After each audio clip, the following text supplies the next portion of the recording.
What's going on, everybody? It's your boy Doc Holliday. We back. It is almost the end of 1 year and the beginning of a new year. But if you haven't done it by now, let me switch that up. This is HBCU OverDrive, and this is where HBCUs matter. If you haven't done it by now, make sure that you like the stream. Make sure you hit that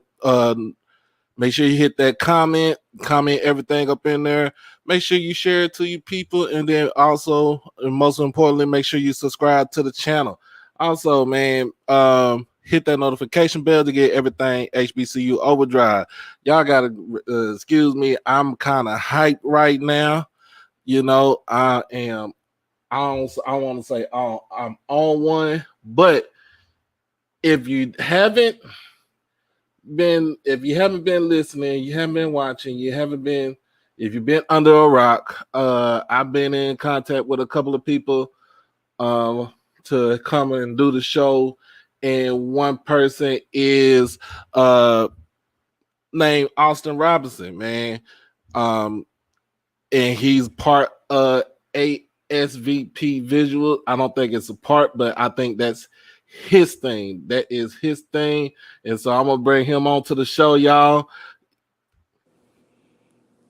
What's going on, man? What's up, man? It's been a minute. Oh yeah. It's been a minute since we was on Ken Clark's live the last time we was on there. Yeah, man. Yeah. And I want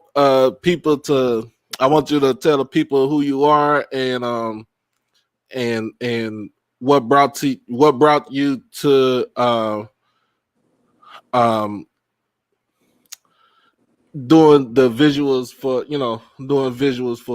for Jackson State. Honestly, well, name is Austin Robinson. I'm the owner and CEO of Asvp Visuals. Everything you see, I edit. I kind of like, freestyle a lot of the stuff. Any content that you put up, that I put up, and you see, if I got multiple angles, I got help. So, everything happens for a reason. I have great people, great creators on my side.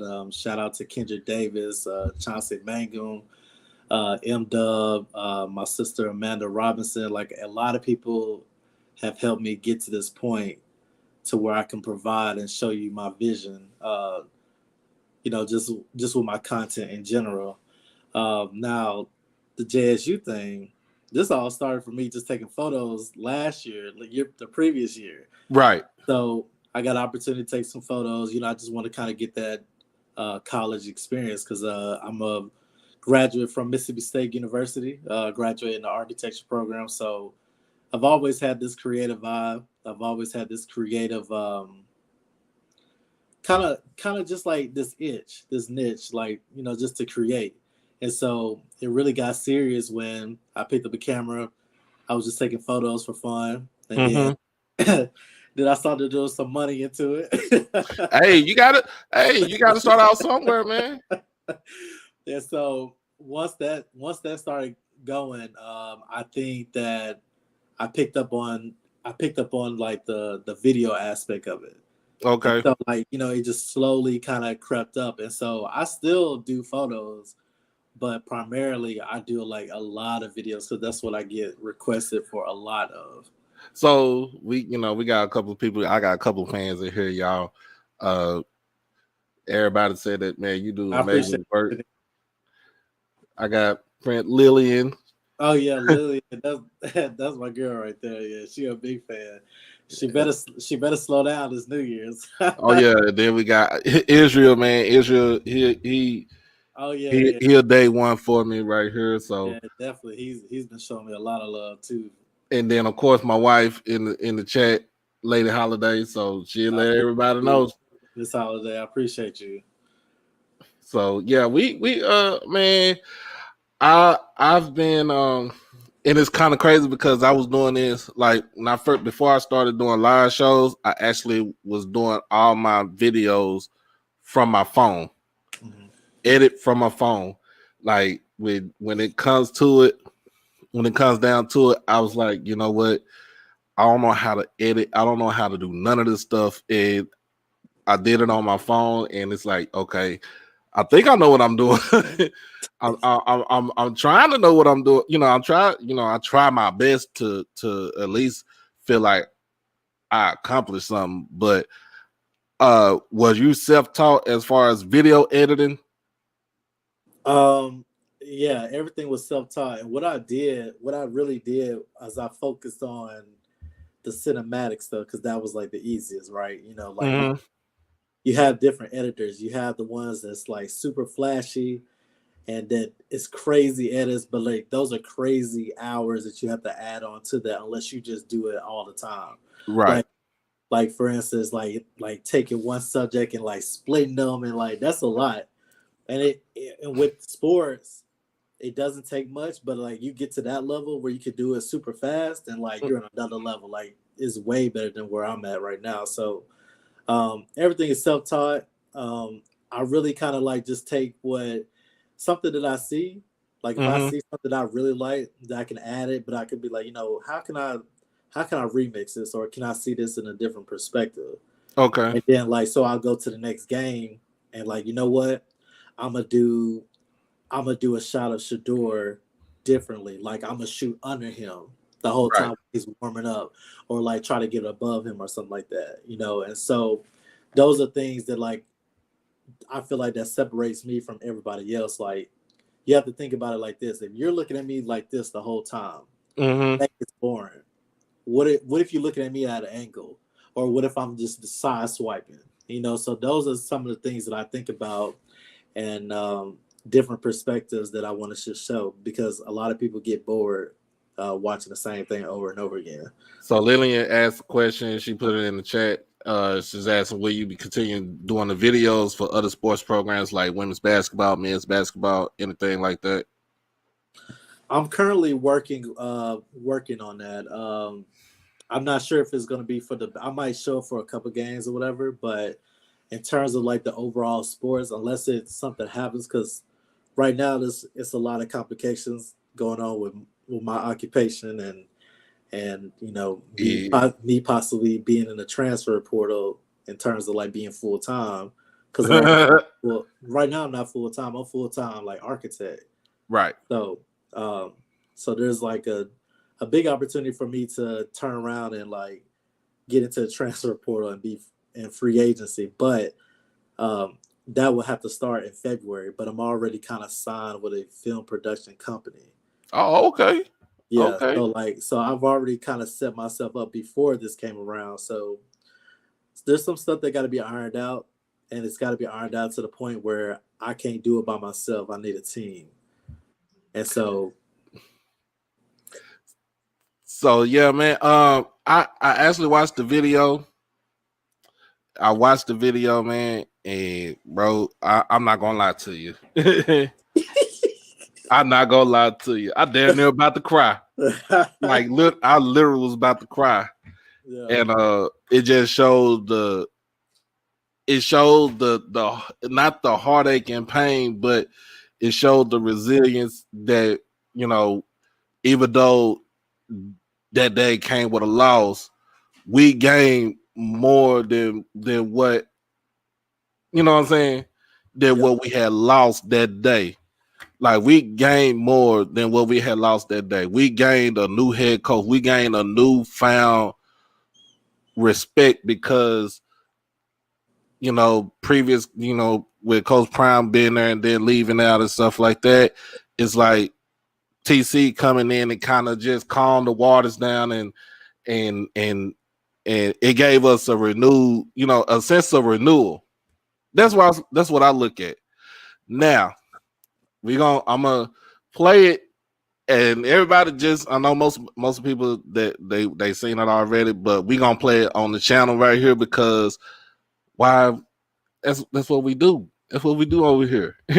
So we know it's 2 minutes and 15 seconds long, but I do not care. I'm still we still gonna play it.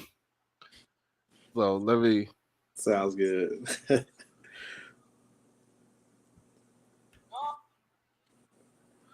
let me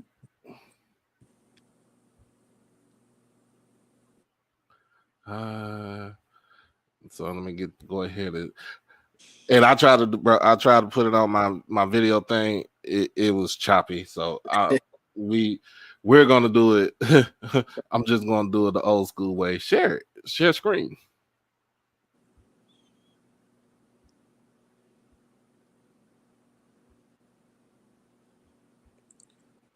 So y'all, man, y'all.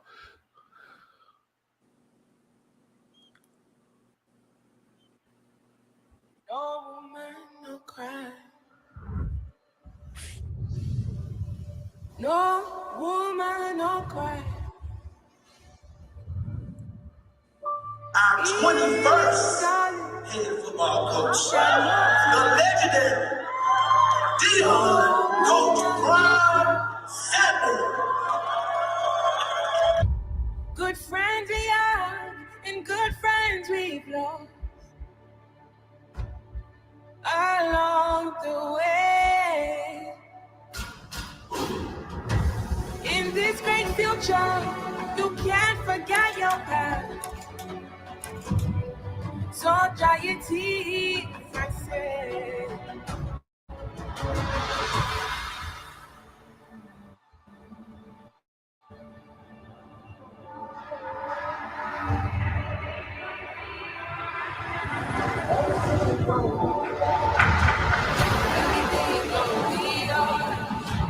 Everything's gonna be alright.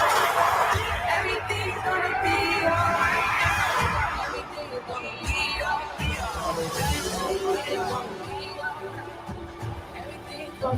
Being around a lot of people of our own color and our own type is it's truly fun. No talent need to come back home, need to play for your people. You need to represent our people. I'm a big picture type guy. I'm looking at the whole HBCU.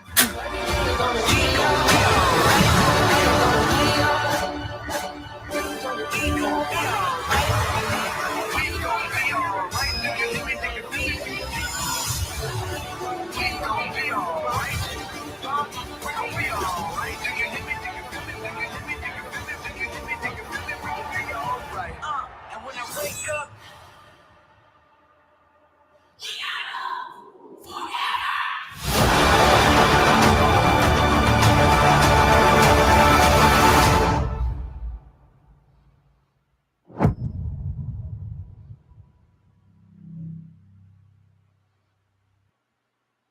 No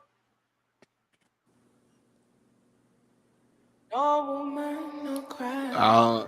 I can't even say it because I played it twice. I don't care.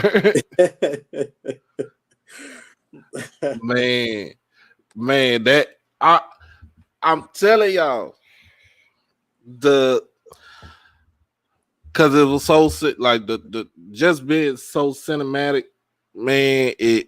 It just told the whole it told the whole story of the season. To me, that's how I feel.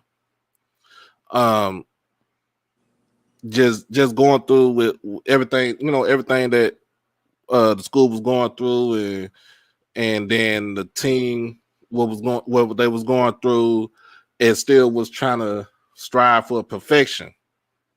So that was the main thing right there, to strive for perfection. And then to get all the way down to the nitty gritty, to happen to let it, the rug pull from under you, but it's like Phoenix rise from the ashes. It's a new day. Yeah. So that's what I get. It is a new day. Yeah. That's really, honestly, like, anytime I do any type of video, man, I try to like bring emotions out. I think that's my if I'm gonna put some content out, I'm trying to get some emotions out of you. Especially with this one. I feel like out of all the things, whether you agree with Dion leaving or not, I feel like, we need that. And Black people have a history of getting the rug pulled from them, and then anyway. So why not now? We saw they keep talking about the blueprint. Yeah, we see the blueprint. We know what we need to do. Right. And I think Jackson State has done a great job of like getting recruits in. Like, I just feel like it's going to be a good year. I don't think it's good. Now it's gonna be still kind of challenging because everybody else is getting better too. Because Right. they saw what they need to do as well. Still got other teams that are ready. They're biting at the chomps to play Jackson State. So I think we're in the right step.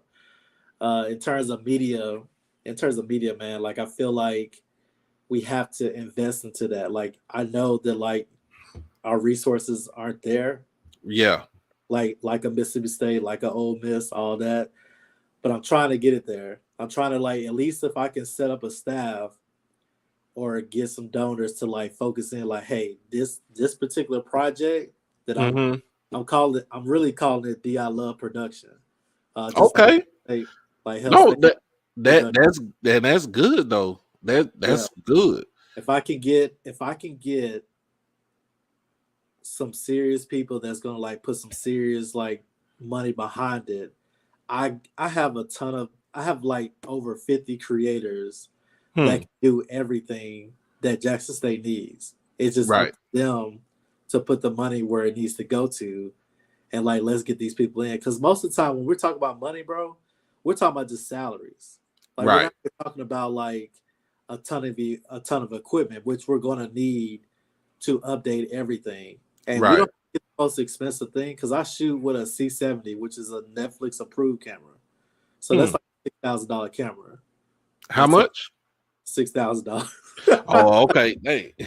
But you know, so look, I had to sacrifice because like now that's my only camera. So I had to sell, like I had like about 4 bodies.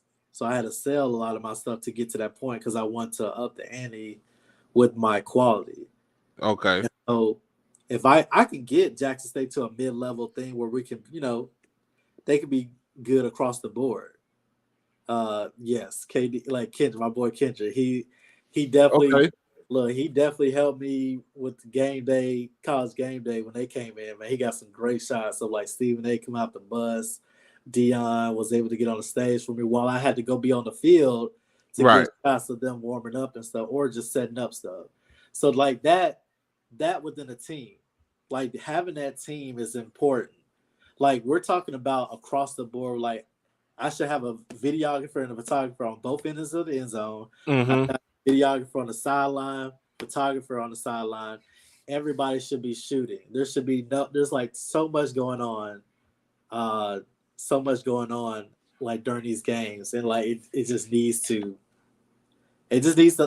happen. Like we just need that system. So and of course like Dion's son, he kind of gave us like a little blueprint. You know, I personally would go at it a different way, but it was quick content. We could post this stuff like that up on IG story, you know, when they score a touchdown or something like that. Or, you know, just like different things. Because like another idea that I have is because, you know, let's just be real. Women are probably one of the most creative people when it comes time for a phone. Yeah. So I get a group of girls that are like in the mass communication program or something like that and get them to go like around the stadium and do like these interviews with different fans, like, you know, just like create a TikTok for it. You know what I'm saying? Like let them be creative on that. Like, all right, we got to post. Okay, cool. Like we can post every day. Like there's so much content between the game day and then like to the next game. You see what I'm saying? Right.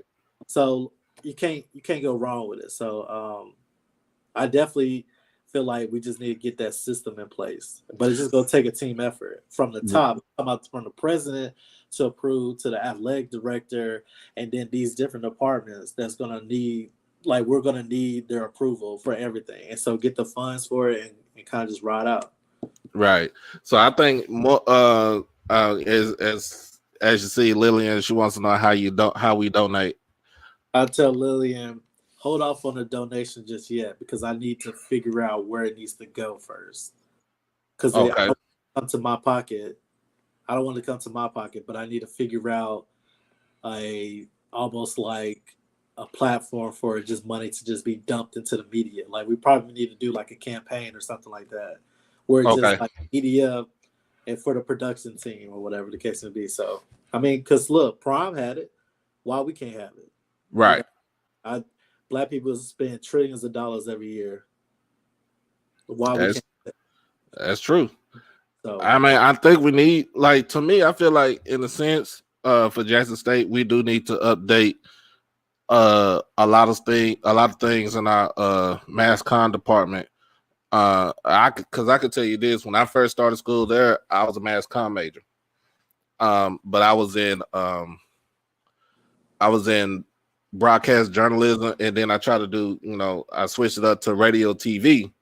So, 18, 19 years old, you learning how to do the soundboard and learn about the camera. But, that was 24, 25 years ago. Now we talking about stuff that's you could catch a fly from like 500 yards. yeah. and I don't think we have that type of technology right now, but it is gonna be a concerted effort to try to get all that upgraded, because we do need to have to get the upgrade, and especially since when ESPN Plus comes to to Jackson, to the vet, we do need to kind of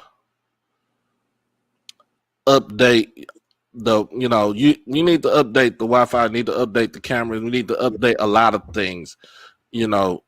and we shouldn't have to hit anybody over the head with charging about watching games and stuff like that.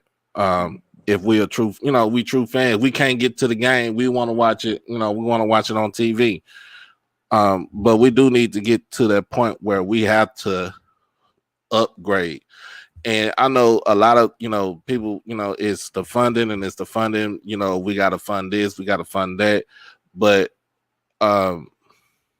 if it's some way where they can write a grant writing to get stuff like that too. I know a person, she comes on the show most of the time. We talking about, her name is Monica Lamb, and we talk about grant writing and getting funds for different things as far as when it comes to HBCUs. And it's something that we might need to do right there. We probably have to do right there. Yeah. I know we don't want to do it, but it's something that we probably have to. Yeah. And I think, and I agree, because, at what point, because, I'm a firm believer that we'll get a stadium soon. Or at least get it approved. We just need to make sure it's in the right area. But I think you can't go into the new stadium with trash cameras, like for television cameras. Like, you can't. Like what we got now, it looks like we're shooting through a microwave. Yeah. But it's like, you really can't. Those are expensive cameras. I'm not gonna lie to you, like, because I've looked them up, but they are really, they're really good. Like, you can shoot the moon pretty much, like stuff. So it's just gonna take an initiative, just like we make initiatives for different stuff, projects around campus. That needs to be an initiative. But I think overall, I feel like the media needs to be an initiative process that needs to happen across the board. Like, even with the girls basketball team, they're winning the SWAC every year, and so like covering it. Even though right now their record, they've been playing like top 25 teams, and the record doesn't really show like them being good, but they're good, right? And so like I think that needs to be highlighted, especially the boys basketball team. Like, it's just so much stuff, so many things that we can do better, like getting people there to the games and stuff like that. So even when I was at state, people still showed up for the basketball team, even though they weren't like the best. You still had the band there. Just imagine, Sonic Boom was there for these games, at these home games at least, and then everybody was rocking out the basketball gym. Like, I feel like that'd be great. Right.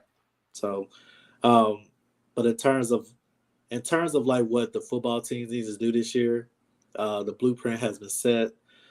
You can still do a lot of stuff with the iPhone. I feel like a lot of the things that I saw can be regulated better. Like not having so many people down at the field, like having like photographers regulate around the perimeter. Like I remember when I was down there shooting and like during the SWAC championship, they wouldn't let us in the back of the end zone. It's like we're trying to do our job, but you got to bent in a corner because you're trying to please the people who bought the sections or whatever back there. Right. And, you know, at state, see, this is where you can kind of like take from different schools and kind of like regulate stuff. At state, we just had to kneel down so that way they can see over us. Right. Because they know we're there to do our job. But I don't think a police officer should be telling us, hey, y'all can't stand here. I feel like that's trash because you're taking away from my job and capturing these moments. And that's what I had to do this season. Like I had Fox reach out to me because the real reason why I was videoing, doing videography this year was because I pretty much got assigned to focus on Shador because it was his Heisman run. So we need a high quality 4K footage of just Shador. But I ended up getting the whole game because, I mean, Shador's going to have the ball in his hands 75% of the time, at least 50% of the time. So I had to focus on him, but I was getting the game while I was there. So that's how that came about. So if we don't have that footage, you know, that looks bad on us. Like even with, I don't know if you remember when James Houston got drafted, but then they used Florida University of Florida highlights. Yeah, I remember that. I was upset about that. Yeah, because apparently, like Jackson State, I don't think Jackson State had good footage of his highlights like University of Florida, which got, again, it goes back to the situation of like using, like having that media system or that production team and making that an initiative so that way we can turn over clips of certain players. Like we could just go to the database and be like, okay, here go a clip of James Houston or Aubrey making a tackle. You know, just anybody. So how far along do you when you get your media credentials? How far ahead do you plan on when you get your credentials from the school, from different schools? So from different, well, man, getting it for like even trying to get it from Mississippi State was already hard. Like they would, I think what I've learned is you cannot do a personal email. That's number one. Don't do a personal email when you're applying for media credentials.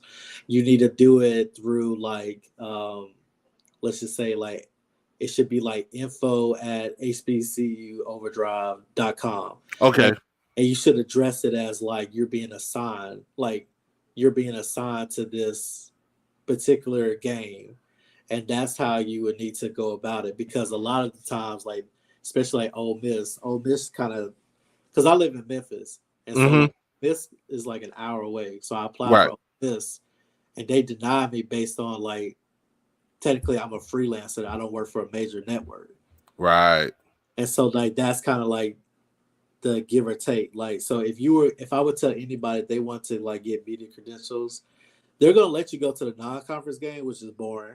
Like, because I want to go to Alabama and to Georgia because like State played Georgia and Alabama back to back, and I could have went to, but I decided to, even if I was going to get accepted, I was just going to go with JSU the whole way. Because they was willing to let me be there. I had a personal connection with one person, and that's another thing with JSU. Like, we're going to try to like implement like early media credentials so that way we can vet through the people who are like, you know, who are a part of HBCU media coverage, and then, you know, who has a positive aspect, all that. We want to look at all that. And so because I'm thinking about trying to I ain't thinking, I'm going to try to get some media credentials for the coming, you know, this coming season for football 2023. And like I said, I want to make sure that I'm going to be, you know what I'm saying? I'm going to be good at what I do. You know, I'm trying to be good at what I do. Right. Shoot with whatever camera I have, even if I got to get like I said, better camera, or even on my, even on my phone. Yeah. But I'm trying to get to the point where I want to go ahead and be able to cover the game, video the game, kind of, do my own spin report on the game, and just try to get, it's basically try to get your foot in the door. That's all I want to do.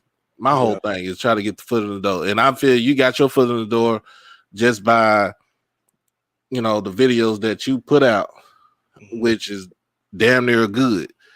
I ain't say damn near good.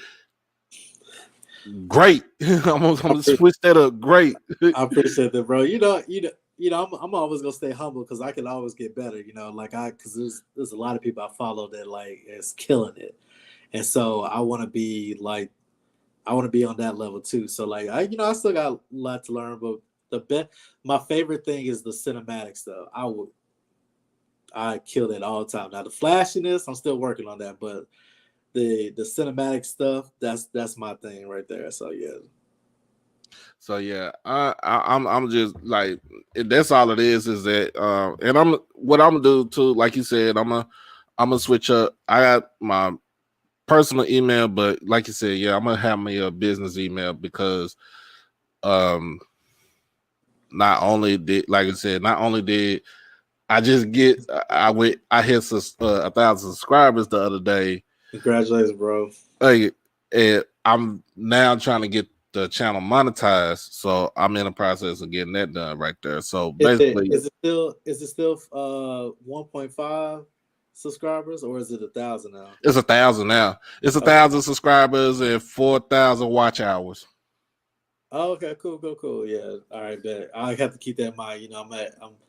I should have been done this, but like I literally just started like uploading like probably like 2-3 months ago. Bro, you probably got you got at least over 2,000, 3,000 subscribers, man. It ain't no way in the world. I promise you, bro. Right now. Oh, you got 252. Hey, everybody, I'm gonna tell y'all this.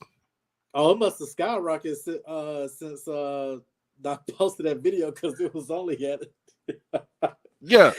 It must have skyrocketed because I was just looking at it. It was like just at 130. It must have just skyrocketed after that. I ain't looked yet. I want everybody on here, if you haven't done, subscribe to Asvp Visuals on YouTube. Make sure you subscribe. We want to get him to 1,000 subscribers. We want to make sure that he gets to 4,000 watch hours so he can get that thing monetized. So he can get it monetized, y'all. Let's get it going. I had to go. Look, bro, I had to go. I didn't have to go on Ken's show, but I went on Ken's show, and what I did was, I think you probably seen it earlier in the week. I put it on there. I was like, look, I'm at 900 subscribers. I'm at 900 subscribers right now. And so people just started, going through and subscribing. But, I'm telling you, like, don't subscribe just to be subscribing. I want you to actually watch the videos because right. what I'm saying? I put out damn good videos, and especially if I have Mr. Ford on there on my show, because he's my historian for HBCUs. So it's like, if I have him on there, and it's like it kind of jumped up. So I was like, when I got home, I was sitting at like, I think I was sitting like 962, and then so Ken was on Ken was on live, and I got on the live. Well, I didn't get on the live, but I said what's up to him, and he just basically put it out there. Hey, he's like, we trying to get him to 1,000, man. Won't you like make sure y'all get him, get me to 1,000? I was like, then I just started looking. I'm like, I told my wife, hey, we had 1,000 subscribers. I was in the in the bathroom. That's crazy. I'm like, I just screamed to the top of my lungs, and she like, what the hell wrong with you? What's wrong with you? I'm like, ain't nothing wrong with me. Shoot, we trying to get this thing monetized. Right. We got, bro. I tell you, we got shit to take care of. That's been the hardest thing to kind of like focus on, because like you can't use certain music, and like you have to sometimes like create your own music to get monetized. So like that's been so hard to not do. But like if I like a song, bro, like I'm gonna use it because like it's the right tempo, it's all that. So Will Lillian asks, what's my favorite video of the season? For me is Welcome to the I'm gonna remaster the Welcome to the Jungle video, but it's gonna be a montage of like I think it's gonna be a montage of like everything that happened in the past year. Mm-hmm. But I think what I'm gonna do, I'm gonna wait until before the season, before the 2023 season, when I have new people there. Like if everything work out and I'm doing stuff for JSU, I think that's what I'm gonna do. I'm gonna take that. I'm gonna have something creative to use there, like to pretty much like to introduce like the new players. They might have new uniforms. Ken don't like the claw on the helmet. I love. Oh yeah. But I don't know, man. It all depends with me on that one. It should be white. So the white helmet should have the claw instead of like the chrome, and then maybe we could switch it up like that, or it's just something creative. But I think we should keep the claw. I like it. Now we should take out the I believe so. That era dead. Yeah. Hold on. Lowe's, I was washing my hands, and so don't go there, bro. I was washing my hands in the bathroom. Come on now. Come on now. I was washing my hands. I was like, come on now.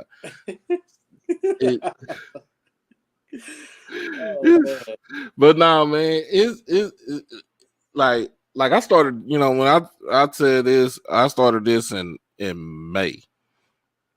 And it was because I was supposed to start my podcast during COVID year. Yeah. So I basically bought everything during COVID year, but at the time I wasn't in the right spot. So it's like, I'm just gonna wait. And then I thought I'm gonna do it. And then I just waited, and I'm like, okay, I bought all this stuff about this stuff. What's going on? So I'm like, man, look, I know one day I'll just here at the house. I was off, I was off work because I have a regular job too. So I was off work, and I was like, man, look, I'm just gonna go ahead and get this thing started. So I scrubbed everything off my YouTube page, like everything, and just started from scratch. Yeah, man. I actually stuff got took off for me during the pandemic. That's when it really kind of just took it to another level. Like pandemic was it was a blessing and a curse. Obviously it was a curse because people were just dropping off like flies. But it was a blessing too because people needed that digital content. And I was able to provide it at a distance where I didn't have to be in front of their face or anything and that's something that I want to make sure that I started honing in. And so that's what I did, bro. So I took a couple chances, taking photos for state. And all this stuff this year, I took chances. This coming out of my own pocket, traveling and stuff like that. Oh yeah. If you ain't, but so they got Miss Gina. I wish you say do a collaboration with Tevin Studdard. Update the JSU football theme song for the 20th. Okay, bet. Wait, who's is Tevin is he in the band or something like that, or he does control the music and stuff? I don't know. I had to check and see. I'm gonna check my sources on that. Okay. But yeah, when it comes to that travel, if you ain't got the money saved up already, then it's hard to travel.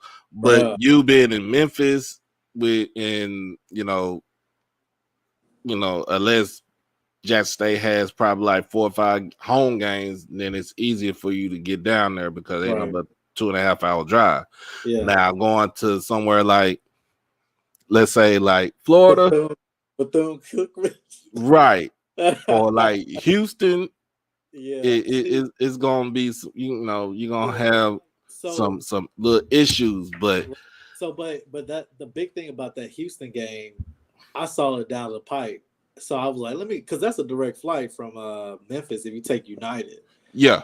So I took United. I only paid like it wasn't bad. It was like right at 3, but I had paid it so early in advance, like, you know, forgot about it. But that Jacksonville game where they was playing Bethune, yeah, they hit me because it wasn't like I can go shoot the game and then get on a late flight. I had to wait the next day, so I had to pay for, you know, hotel and all that.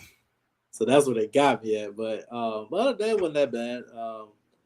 Because most of the time, you know, I'm actually from Florence, Mississippi, which is 20. Okay. 20 minutes from Jackson. Yeah. So like, I think the only time I came home one weekend, then I just drove to Gulfport, or not Gulfport, Mobile for that game against Alabama A&M and all that. So other than that, I drove to was it Birmingham? Mm-hmm. No. Wait, yeah, is that where Alabama State is? Montgomery, yeah. So like that, just drove down there. So it wasn't too bad. Man. Because you know then they played TSU, but they played in Memphis, so that's down the street. Okay, yeah. So that was perfect. Yep. See, I only went to one game. That was homecoming, but you know, it was funny because I did a pregame show in the stadium on my phone. Yeah. So I was trying to do commentating, and my mom was sitting next to me. She's like, "What they doing? I'm like, my wife, she sitting right behind me. She's like, they was like, man, game need to come on. And so I was just doing commentating, and my phone overheated. So I had to turn it off. I tried to do it. The homecoming game? Well, it was warm. It was warm a little bit. Okay, because now you came to the Grambling game. I know you. No, I didn't go to the Grambling game, but I've already I heard about the Grambling game. My boy DJ Raw Truth Media, he told me about the Grambling game. He was like, people passing out left and right. Now, but I went to the game and I tried to do my commentary for, you know, right before. So I wasn't gonna do it on there for like probably about 15 minutes. And then my phone started overheating, so I had to try to shade it in and stuff like that. Because, you know, iPhones, I got an iPhone 11 Pro Max. So you keep it out in sunlight for too long, it'll overheat the phone. I was like, dang. Yeah. I had some good stuff to talk about too. But yeah, man. That's gonna, you know, honestly, like I'm hoping I'll be able to help regulate like who all comes, because like I think TC deserves like a press conference, but apparently I think he's not the type of person that like wants to be all flashy. Yeah, TC he ain't the type the flashy type. TC a country boy. Yeah, I know, and I might have to like catch him out of his element or something like that. I think he'll warm up to it. I just think that like what he saw, it was like, all right, I don't want that. Like, you know what I'm saying? Like, you know. So you showed it to TC already? Man, TC actually retweeted it not too long ago. Oh, okay. So he's seen it, but then I got a couple text messages from like, you know, just higher ups and JSU. They were like, hey, you know, we gonna have to you can't just drop this and then like. And to like disappear, you know what I mean? So like, no. Tell him you ain't disappearing no time soon, man. No. So like, it's gonna be good. It's gonna be good. I just the only thing that I need, because I'm coming from a system where I have to go to work at 8, get off at 5, you know, touch at 12, like, and you know how our parents are, like that generation, like. Oh, you better have a plan B. You don't got plan B, you have plan C. Yeah. I tell my parents, because they were like shocked, but they saw the work, and it was right. Like, all right, you gonna be okay. You gonna be okay. You get work. And so I'm trying to convince if I can get a system going, I don't have to necessarily be there all the time, and I can still do other stuff that I want to do. Because I think that's the most important thing for me at this moment. Because I think when you start talking about being a creator, when you have a wife, you have a kid, Yeah. you can't be doing all the stuff. You're gonna have to sacrifice yourself because you can't do everything. Like, you know what I'm saying? And sports is demanding. That's all year. That's That is all. true. Not just because the game's over with, you still got recruits.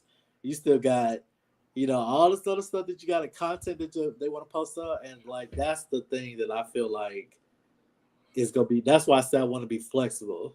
Right. I feel you. I feel you on that. I kind of got the same, almost the same treatment. Like Yeah. I sacrifice a lot, and wife sacrifice a lot, and we don't want to be doing all that because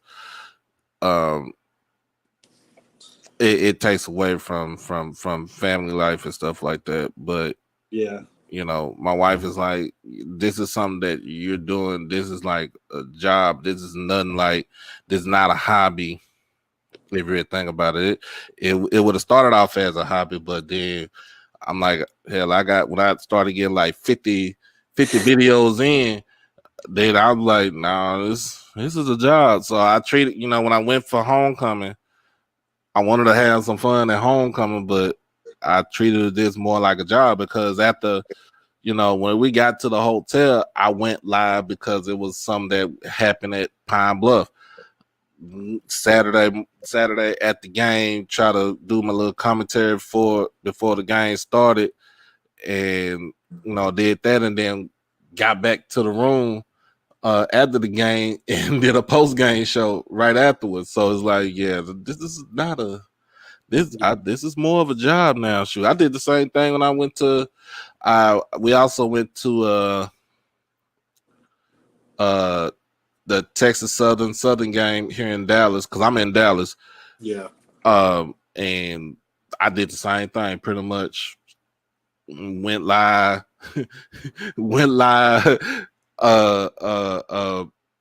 after the game, and then went to the State Fair class at Grambling Prairie View. Went live after the game and tried to do commentary before the game, and my phone overheated that day too. Yeah.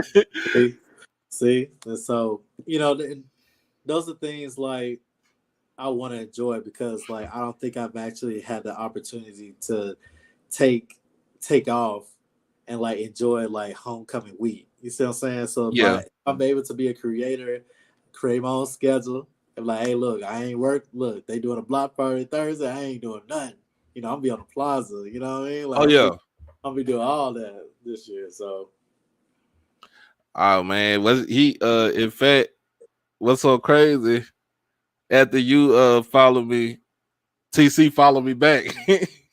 See, so I hit him up. I was like, hey, a couple of people asked for the interview, man. So for the podcast, and so that's I think I was talking to Coach O, and that's something that we gotta get his personality out there. So there might be opportunity for that too.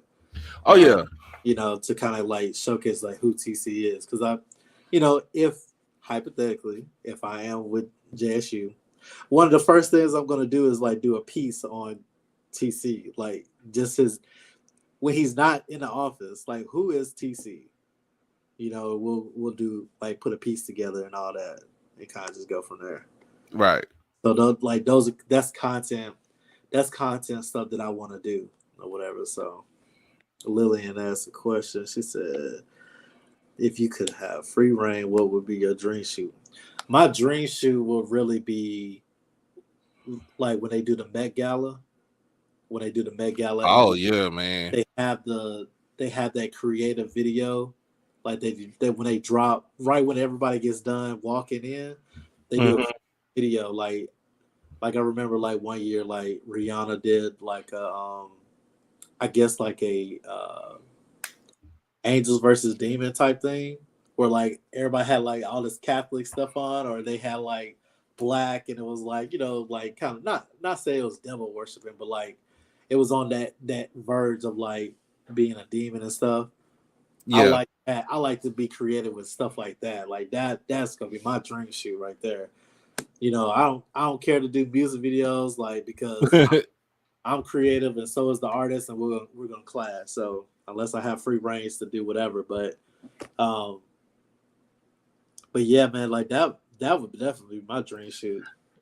Yeah, people, I did hit up Austin or after we it was on a stream with Ken Clark, and I was like, hey, I'm gonna need a intro and outro video for my podcast. Yeah, because I'm trying to figure out how I do that and everything.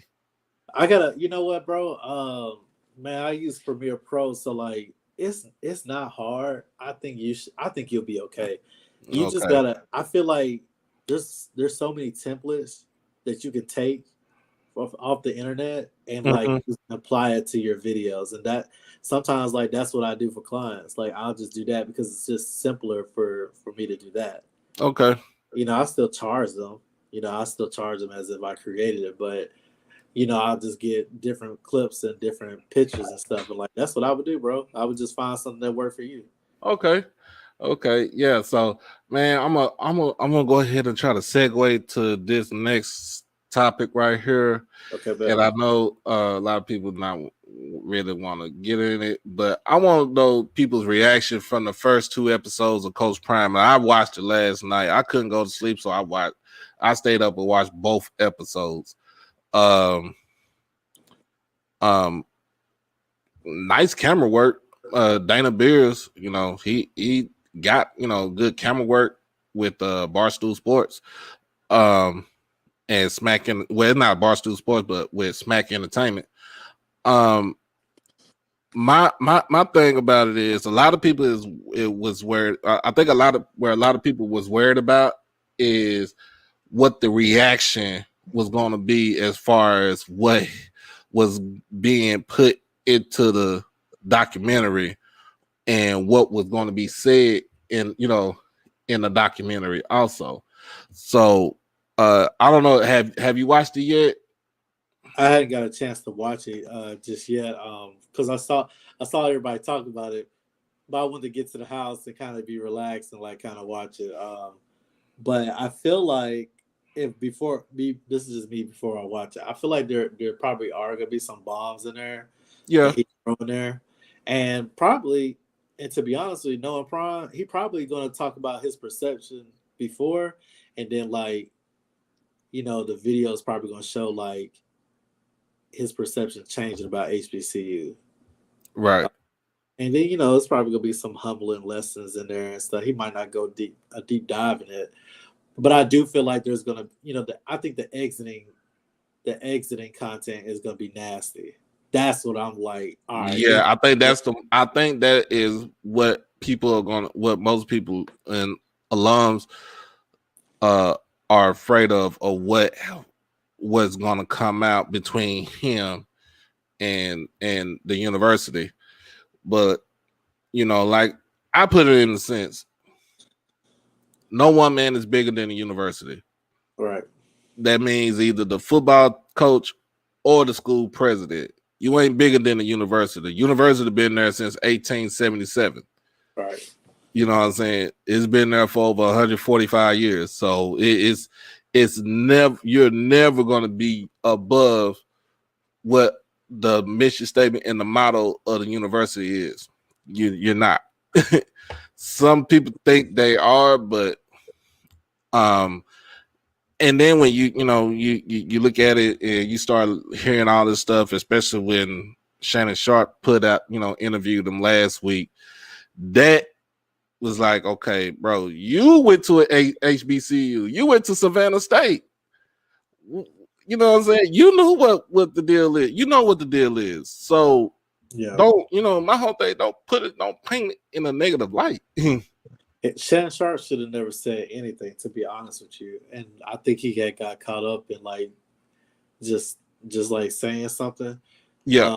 But I did find it odd that like now all of a sudden you go bring Club Shay Shay to Colorado instead of like Jackson when you had 3 years to do it. You could have did it this year. Yep. But I feel like he might have had some insight on like what was about to happen too. So that's another thing. Could have But did last year though. right, and so when I said that on Twitter, like folks was like, he's won 2 Super Bowls for Colorado, and woo. I said, so you're telling me that like I can't go to San Francisco because I didn't contribute to a championship? What are you talking about? Right. You make time for what you want, and so he didn't make time to come to Jackson State because I feel like Shannon Sharp probably looking at it like, well, I'm too good to come to Jackson. I'll wait to Colorado, to Boulder. You know what I mean? So it's whatever, man. So I think Shannon Sharp is one of those guys where you kind of just, I don't expect anything from him because like I'm gonna get disappointed. Right. And so like I don't see him as, now he's probably a role model to some people, but I don't see him as like, I see him as like that uncle that's cool, but then like when he start drinking, oh, it's a wrap. All right. He started telling all the business. Wilding. Yep. That's exactly why I look at it. So I don't really have no thoughts on Shannon Sharp, but I'm kind of like curious about the first 2 episodes or whatever. I probably will watch it tonight and then kind of like assess from it. But I just hope that I hope it's not about just like negative Jackson State all like throughout these episodes. Yeah, that's the main. Like I said, the last because it's 4 parts, but it's put out 2 episodes, or I guess for each part. So you know, my thing about it is, it's just I hope it's no mess, and it probably is going to be some mess. So yeah, do you feel like it's a little bit of acting though, like on Deion's part? Yeah, it's you know, I mean, it's a documentary, but you know, you doing a documentary, like nothing should be acting, nothing should be scripted. Everything should be genuine as what you're doing. Even though you know you have cameras in your face, it should always be genuine. Yeah. You know, it's kind of like how, like, it's funny because out of all the kids, out of all of his kids, Bucky and Shiloh are pretty much true to themselves. Yeah. You know what sucks too? It sucks because like you build this relationship. You know, like if you're a creator, you're a photographer or a videographer, you build these relationships with these players. You know, like my guy Lane, placeholder, and then like a punter too, and punter and kicker. Yeah. And, like, building a relationship with them, and then like with him, and then like me building a relationship with Shiloh, and then like you have Shador, which is he's his own person, but it's like he kind of got a little bit of flash too, and like you know a lot of like stigma about him, and then you got Bucky, and it's like you have these things that everybody tells you about Bucky, and you try not to like listen to it, but then you might kind of see it in a different perspective. And so like when you creating, like I have to kind of like watch how I represent my videos. Like you see what I'm saying? Because like I've done a video for Shador. I'm actually working on one now. Right. And you know, like I can reach out to Shiloh at any time and just talk to him or whatever. He'll respond. Right. Because that's the type of person Shiloh is. Now, I ain't really just talk to Bucky like that because I feel like I don't think there's like this relationship there to even have a conversation right now. Mm-hmm. I think he sees the work. So it's like so everything is like weird in a way. And then like you got Deion, where I hadn't spoke 2 words to Deion. I think he's seen the work. You see what I'm saying? But yeah, he hasn't said nothing to you about it. Nah, but I'll hear it from other people about the work, but I don't hear it from him directly because that was right. I kind of just stopped tagging him at that point because it's like I ain't begging for nobody to see work. Somebody gonna see it. Somebody be like, "Hey, look, coach, you know, hey, this is hot right now." He can say whatever he wants. So, but he has his people in Colorado now. Oh yeah, But man, I thank you, man. I thank you for coming in on the show and everything. Yeah, And man.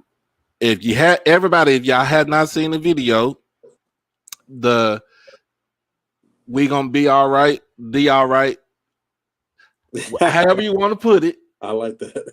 however you want to put it, you go on his YouTube page, ASVP Visuals. It is on there. Is within the 2 minutes and 15 seconds, you'll get the whole. You'll get everything all rolled into one from one season in 2 minutes. Right. All the emotions. All the emotions and everything. All right, Scotty, come on now. Don't do me like that, Scotty. You my boy, but don't do me like that, man. Wait, is Scotty the off script? Yep. I think I saw his tweet. He said, "I hope y'all still lose though," but it was a fire video. Damn. I was saying like this. Me and Scotty, we might agree to disagree, but I mean, you know what I'm saying. He got it. He formulates his own opinion. So we gonna let Scotty be. Just tell him that we're gonna 3-peat this year. Look, y'all, Scotty gone Scotty. That's I'm gonna say it just like that. Scotty gone Scotty, but that's my guy though. But hey, man, thank you for coming on the show, man. I'm gonna finish this out right here. All right, man. Appreciate that. All right, bro. All right, man. Mm-hmm. So, look, man. Like I said, that was a great interview right there with Austin. And man, it was good, man. I seen the video and everything. Like I've seen the video before. He sent it to me and everything, and like I said, it took me. I almost bust out crying on the dang on couch. So because they work for all that, and then it for it to come to down to the wire, and they you lose it. But like I said, it's a new beginning. It's like the phoenix rising from the ashes. That one person left out, but we got somebody rising in from the ashes is going to take us back to the promised land in TC. But I mean, we're gonna get back. We could talk about all that right there. But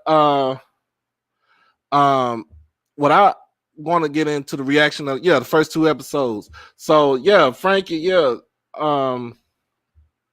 watched that. I seen that where he got into Niles Gaddy about being late before the meeting, and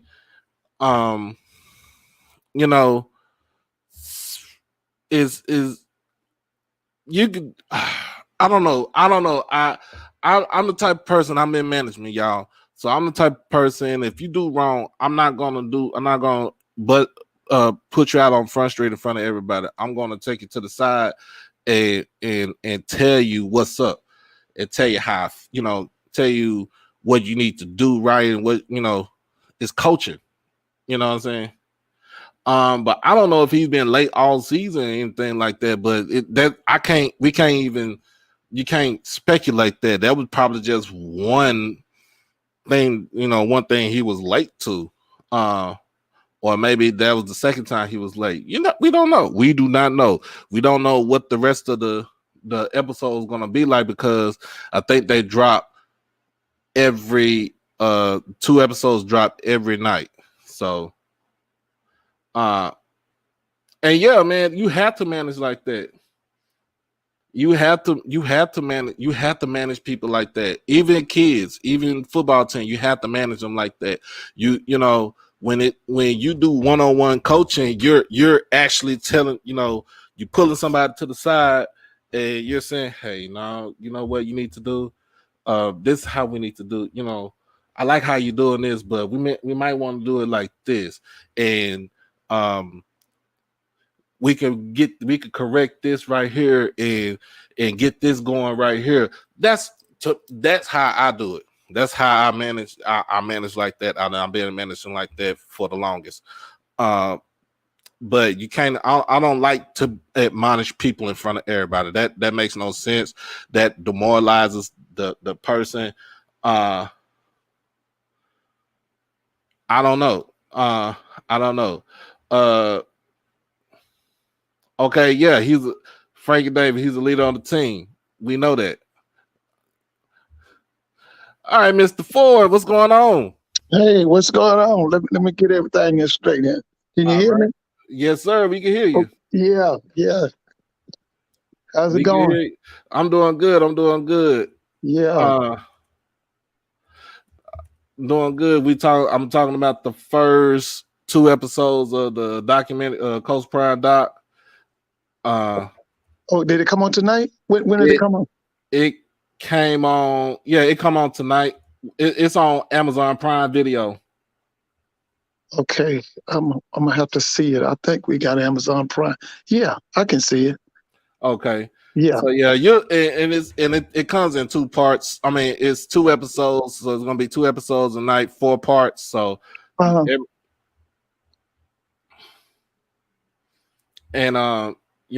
thing about it is, I understand some folks need that, but then too, to not demoralize a kid, because you still gotta understand, yes, they're adults, but they're still kids.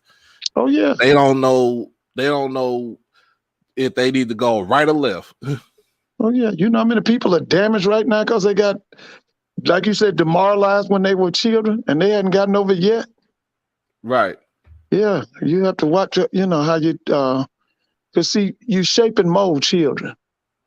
And you got to be, cognizant of how you treat children, because you can do damage that will resonate many, many years later. Right. Yeah. So yeah, the main thing, the first 2 episodes, I know the second episode, it was mainly talking about the water crisis in Jackson. Yeah.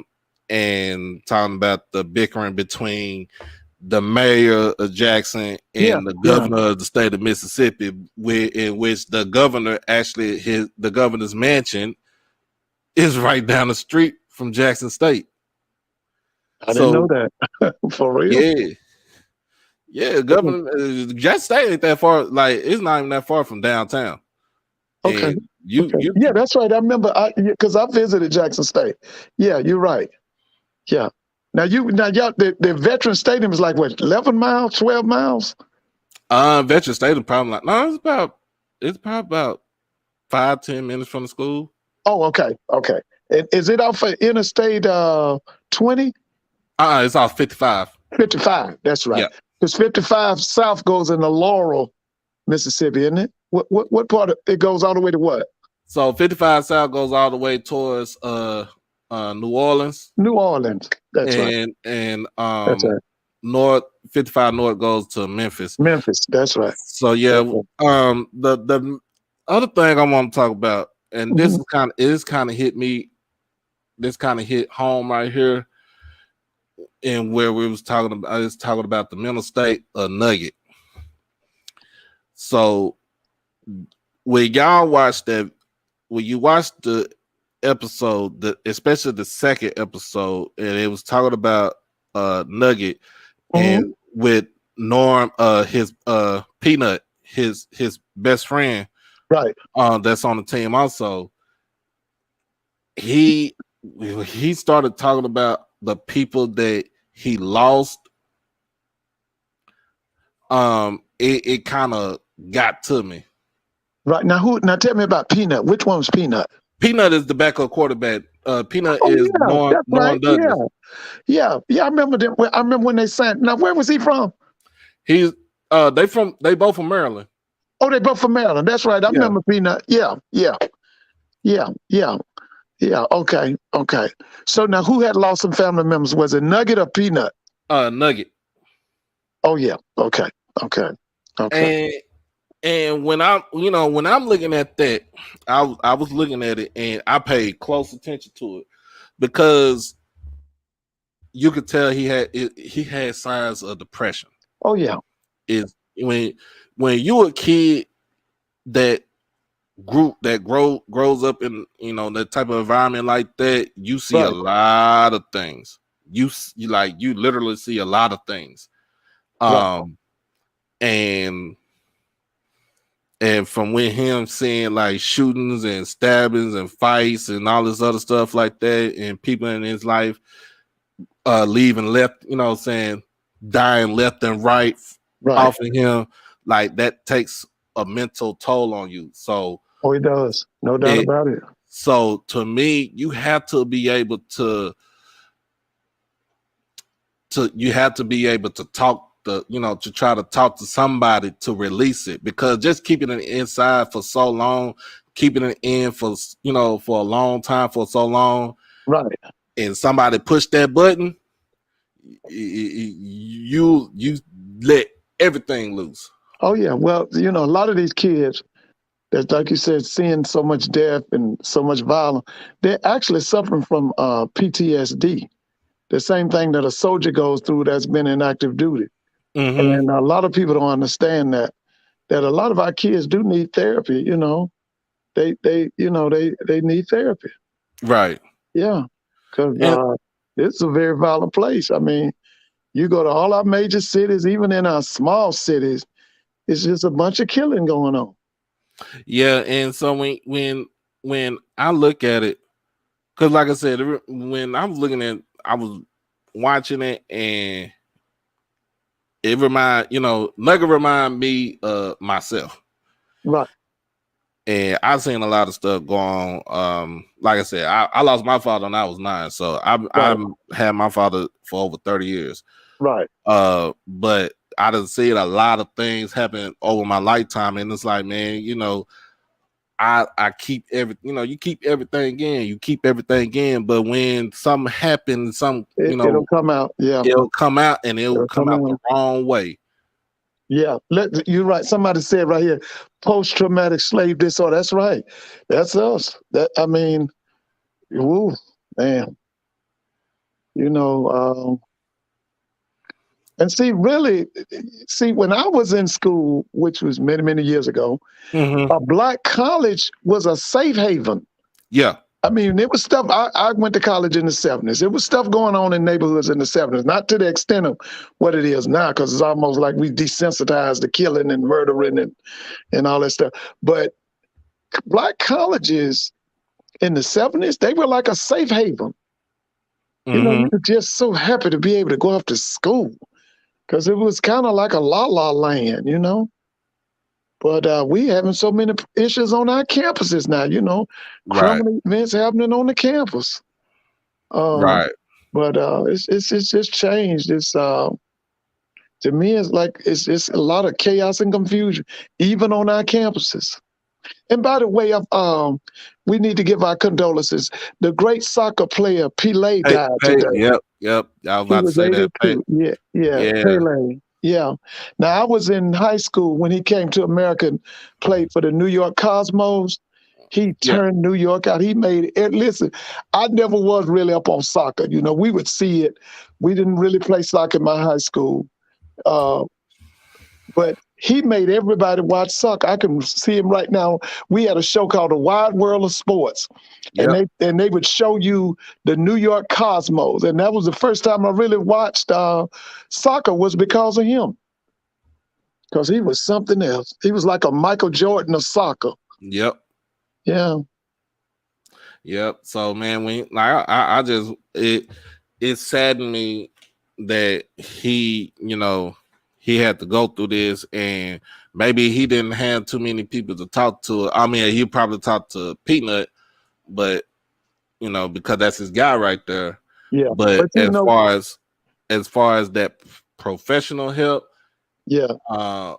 it's crazy, because as Black men, we don't think that we need we don't think that we need the help.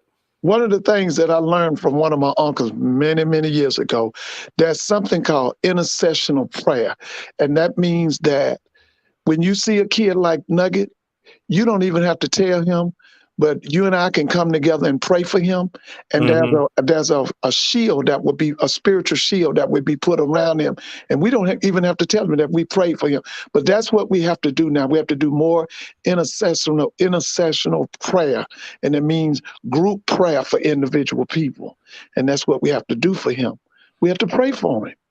And our prayers will be answered. Don't even worry. They will be answered. Oh, yeah.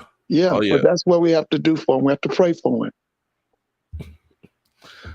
Oh man, I'm not gonna turn the camera to my wife. She ain't here right now dancing because the Cowboys is winning right now. Oh, that's right. You know what? I didn't even. I'm looking at your other homeboys. I'm looking at Texas Longhorns and Washington Huskies. I'm on ESPN. I'm not even a Longhorns fan. You know, I'm a fan of players that was on the Longhorns, but I'm not an actual Texas Longhorns fan. Well, now listen, I loved Earl Campbell. I remember when he initially came to the Longhorns. That old man was the coach, Darryl Royal, and then he had Fred Akers. Mm-hmm. And he was from Tyler, Texas. I remember because Tyler has a black college. Yeah, Texas College. That's right. Listen, they used to play Grambling in basketball. We used to play them. We played Jarvis Christian. We played Bishop. Yeah. Let's see. It was another school because Texas has a lot of private black colleges. Paul Quinn. We used to play Paul Quinn. Yep. Paul Quinn. Yeah. Houston Tillerson. That's Austin. Yep. That's right. I remember that school. Houston Tillerson. That's right. Yeah, that's right. That was a young lady that went to school with me. Her mom and the dad was a dean at that school. That Delco. You remember Representative Delco? Wilhelmina Delco? The name sound familiar. Okay. Her daughter went to Clark with me. Okay. But she was from the young lady came to Atlanta, but she was from they were from Austin, Texas, I believe. Okay. Yeah. Mm-hmm. Yeah, they were from Austin. I think Representative Delco. See, y'all had when I was a little kid, my grandmother, she loved Barbara Jordan. Mm-hmm. And then y'all had this guy named Mickey Leland. That's right. He got killed. That's right? Didn't he? When he killed in a plane crash? I think so. He's the one that I think he one that kind of spearheaded the law. Was it the Law Center for Texas Southern? I think so. Yeah, that's right. Mickey Leland. I had he won Afro. Yeah, I remember him. I was a young guy. I was those were my high school days because I'm trying to think he died in the 80s, I believe. Man, but yeah, that if y'all just like people say with Nugget, yeah, that made me cry. I don't care. I'm a big guy. They made me cry. Hey, like Mr. Campbell, when I was in college now, Texas Southern won a national championship in basketball. I don't know if it was NAIA or Division II. They had this guy, wasn't it Machine Gun Kelly? Do you remember that, Doc? This was like early 80s or maybe late 70s. Machine Gun Kelly? Yeah, it was Texas Southern. They won a national championship, I think it was. The coach was named Moreland or something like that.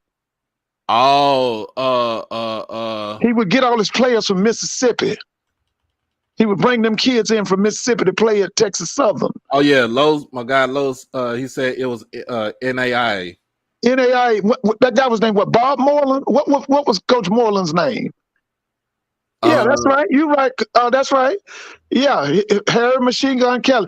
And see, you know who was that? She just died. You remember Lucy Harris? She was like a big time. Yeah, she's from Delta State. Right, but she coached at Texas Southern. She was the girls' coach. Yeah, you can look it up. She went to the '76 Olympics. Her teammate was Pat Summitt. She and Pat Summitt were teammates on that team. Okay. Yeah.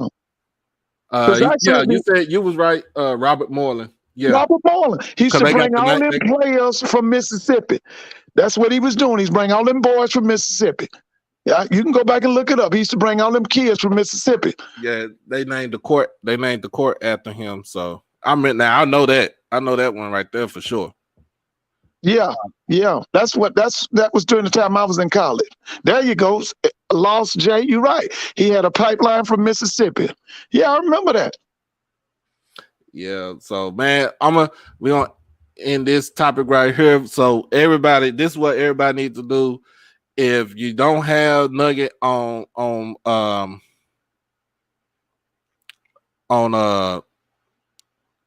social media, go find him on Instagram, because I know he on Instagram majority of the time, and just say, man, just send him a prayer. That's it. Yeah, just pray for him. That's right. There you go. That's how you do it. That's it's called intercessory prayer. That means that people come together and pray for you. Like you said, we need to do more of that. Mm-hmm. So yeah, I'm gonna go keep going right back to this, Mr. Ford. The athletic renaissance, can it continue? Yeah, it's gonna continue. Man, listen, man. Yeah, it's gonna continue. I was with some people today. They was talking. I mean, listen. I don't know if you know it. All the commissioners had a meeting. Did you hear about that? Mm-mm. Yeah, all the SWAC commissioner, the MEAC commissioner, the SIAC commissioner, and the CIAA commissioner all had a meeting, and they said that they would continue to meet monthly. And I'm just waiting to see, because I'm gonna be honest with you. You know how I am when it comes to them folks over there in that MEAC. Now, when it comes to administration, I already know. You know how I listen.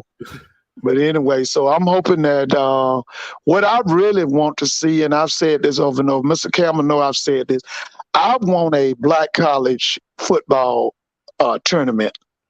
I want maybe 2 schools out of the SWAC, 2 schools out of the MEAC, 2 schools out of the CIAA, and 2 schools out of the SIAC. Mm-hmm. And because I'm like, somebody said it last night, the last 2 years, this SWAC championship should have been Jackson State versus Florida A&M. Right. That's what it should have been. But I would like, they saying that they met, and that's what I would like to see come out of this. A black college football, like a playoff. Okay. Yeah. There you go, Coach Sim. That's right. Playoff HBCU style. 2 schools from the MEAC, 2 schools from the SWAC, 2 schools from the CIAA, and 2 schools from the SIAC. Mm-hmm. That's what I like to see. Because I think that the SIAC and the CIAA, they need to come up with a celebration bowl. I think they do too. Yeah, we used to have that. Remember, it was called, was it the Pioneer Bowl? Pioneer Bowl. Yeah, we said Pioneer Bowl. The Heritage Bowl for a minute. I think a lot of those FCS schools kind of hated that we had that. We had that going on, and hey, this brother right here, Lost J. Let me tell you something. I wish you would go back and look at Benedict College. Now I know that they call them Division II and they call us FCS and Division I and all that. But let me tell you something. All these black schools almost basically in the same bucket. But I'm going to tell you, I saw that Benedict College, he had what I would call a SWAC type offensive line. He really did. If you can, go back to SWAC, what's that thing? Not the ESPN Plus, but ESPN3. They were on there several times. Go back and look at them. They've ruined 3 homecomings this year. They've ruined Albany State's homecoming, Fort Valley's homecoming, and they've ruined Morehouse's homecoming. Oh yeah. Yeah. So I'm just saying now. I know we call them Division II, and they call us Division I AA or FCS. But I'm telling you, there ain't a whole lot of difference now. Because I keep telling y'all that Chennis Berry, he gonna be better next year than he was this year.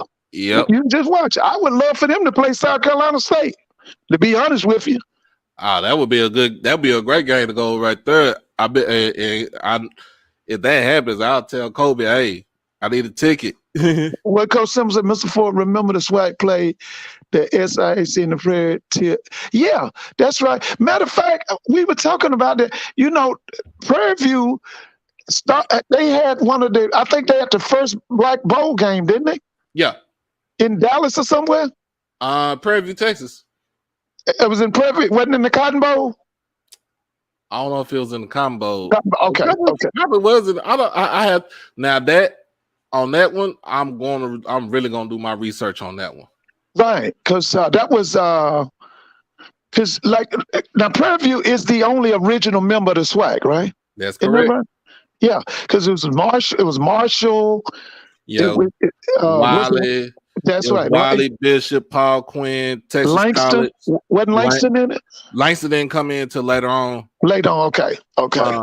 Yeah. So basically, it's the church schools in Prairie View. That's right. No, that's right. Coach Simmons said they played it in Prairie View because they couldn't play. They couldn't play in the Cotton Bowl. Okay, that's right. Oh yeah. You know, they have an outstanding history at Prairie View. They really do, especially during the 40s and 50s, and really, I think integration really kind of knocked Prairie View out. That's what when Billy Nix retired, because they was something else. Yeah, integration did put Prairie View on the back burner because you had the Prairie View Bowl, but then we also had in the state of Texas, the Prairie View Interscholastic League, which was for all the black high schools. That's right.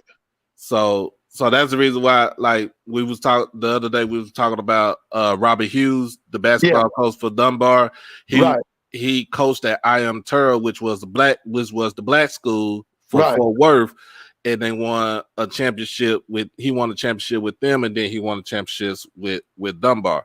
But yeah, there's a lot of schools that played, especially my grandmother's school, Lincoln High School in Dallas. That's where she actually graduated with Abner Hayes. Yeah, Abner Hayes. Now, he was a running back, right? Kansas City Chiefs. Yeah, he was the first to go to North Texas. It was North Texas State College at the time. So he was the first one to go up there. So she actually told me about it. She actually graduated with him. Yeah, now you got right here, Mr. Campbell said FAMU was a member of the SIAC during that time. Now you have to remember now, FAMU had the premier black college game in America for many years. They called it the Orange Blossom Classic, and they would FAMU would host whoever was the top black school in America in Miami at the Orange Bowl. Now, many times, Prairie View was the top black school, so they'd have to go to Miami and battle Florida A&M. You can do the history on it. Many times, Billy Nix had to go down there and fight Alonzo J. Gaither, but he would initially, it didn't start in Miami. I think they went, they might have started Jacksonville, maybe Orlando or Tampa, and then it found its home in Miami. Maybe that was it Mr. Campbell was at the late 40s? But I know it became the biggest black college game because we talked to Coach Rob one day, and he told us that was his idea for the Bayou Classic. He had always gone to see the Orange Blossom Classic. That was the premier. That was 55,000 in that Orange Blossom. I mean, they played in the Orange Bowl. Yeah, that's where they played, in the Orange Bowl, and that was 55,000 people. And they really found a home in Miami, but it didn't start in Miami. That Orange Blossom Classic didn't start in Miami. So yeah, Lowe's told me, he said that the Prairie View Bowl, I remember this, it did move to Houston because it outgrew the old Blackshear Stadium at Prairie View, and it was at Jefferson Stadium, which is on the campus of University of Houston. That's where the new stadium sits at right now that they had built.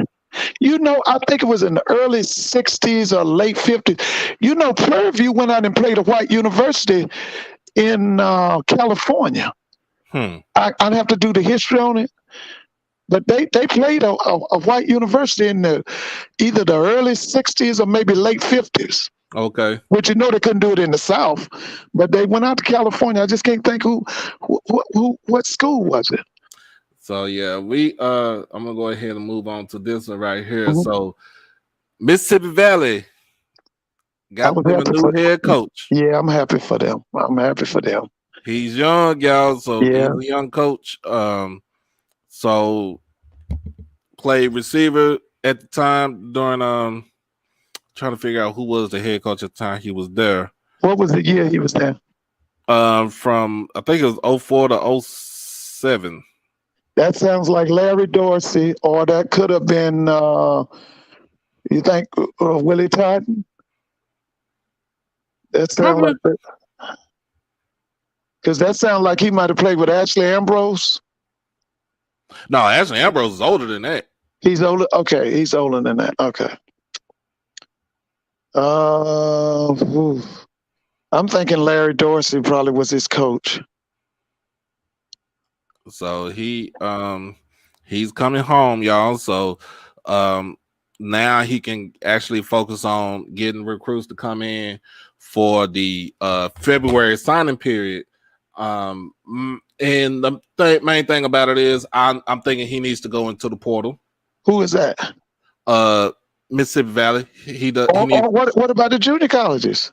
Oh yeah, he go to the JUCOs. He got Mississippi Delta right down the street from.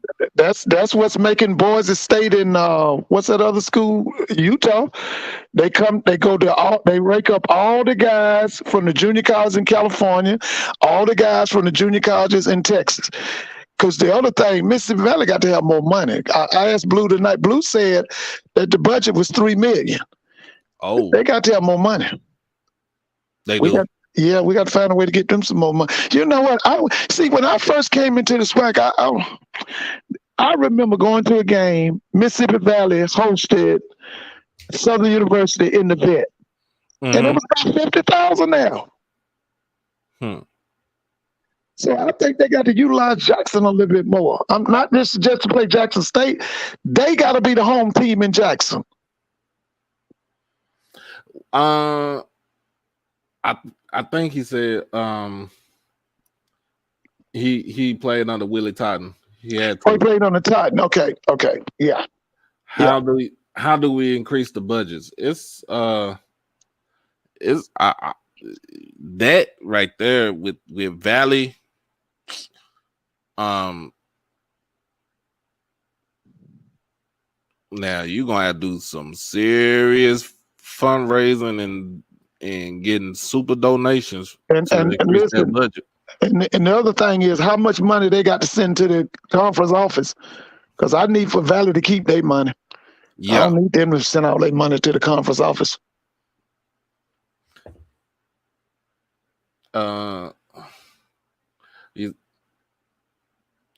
Okay, so I know SWAC needs to learn about naming rights. They do need to learn about naming rights. I think we need to learn about. We need to get naming rights on the football stadium. We talked about that the other day. Yeah, what? Because Jackson State owns the vet, right? Yep. Okay, so we can't get naming rights for the vet. We should. We need to. Okay, Mr. Campbell said. So the budgets are direct correlation with student enrollment and state funding. So right, because I know Valley's enrollment is going to be pretty low, right? Valley's enrollment is probably like between 2,500 and 3,000 kids. Yeah, that's what I'm thinking too. And then with state funding, the state ain't gonna give Valley no money like that either. Yeah, you're right. So they got to get help from the conference office now. Yeah. Oh, that's a good one. Said Bank of America Veterans Stadium. Yeah, I wish we could get at what them naming rights last 10 and 15 years. What you get at least $1 million? What you get for that? It all depends, man. It all depends. Most of the time, like if I'm Jackson State, the biggest bank in the state of Mississippi in Jackson is Trustmark. Or I would go with Regions. Right, I've heard of Regions. Yeah, I've heard of Bank. I would get them to name, have the name rights to the stadium. They pay you X amount of money. You put that X amount of money to, put that X amount of money to whatever you need to put in as far as for the athletic athletic budget, and then the rest of it goes to the general fund. But like you said, now, Doc, you remember a few years ago they had it was Mississippi Valley. They hosted Southern on a Sunday. Was that 2 years ago or 3 years ago? It was in Veterans Memorial. Oh, it was during COVID season. Yeah, I thought the game should have been on a Saturday night. I didn't like that Sunday thing. Yeah, well, what they did was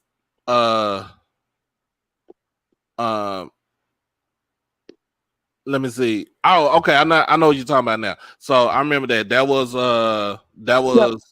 was the 2021 fall season.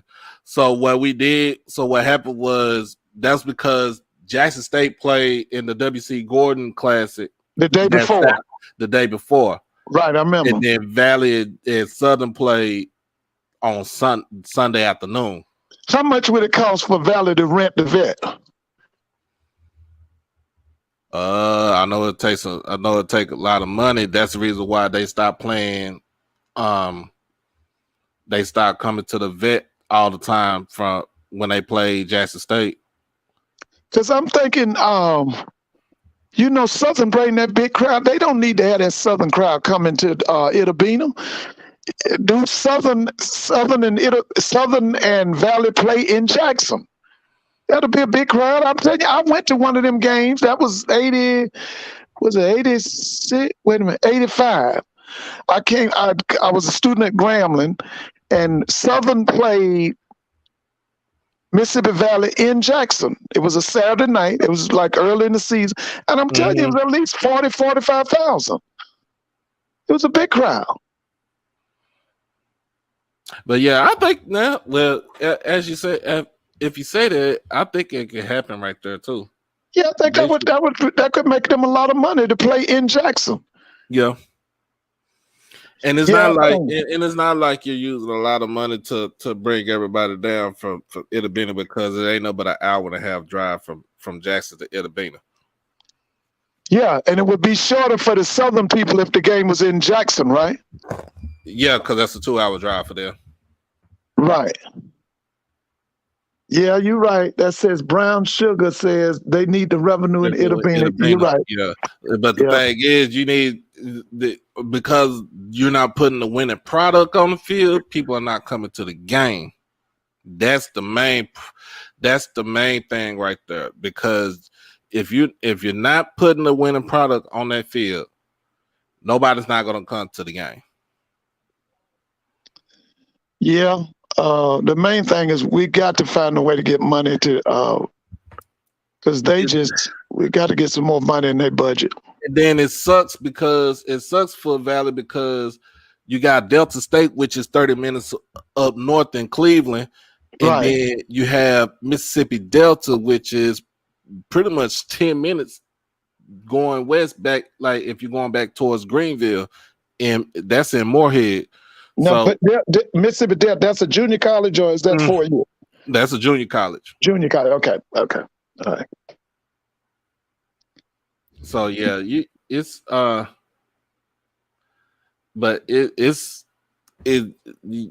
have I won't say they have a hard time, but they have a difficulty to try to get people into the game. The only time that Valley people come out for a game is for homecoming, and they don't even like going into the game because of the simple fact that they know that they're not going to win. They feel like they're not going to win. So until when they start winning, and then when people start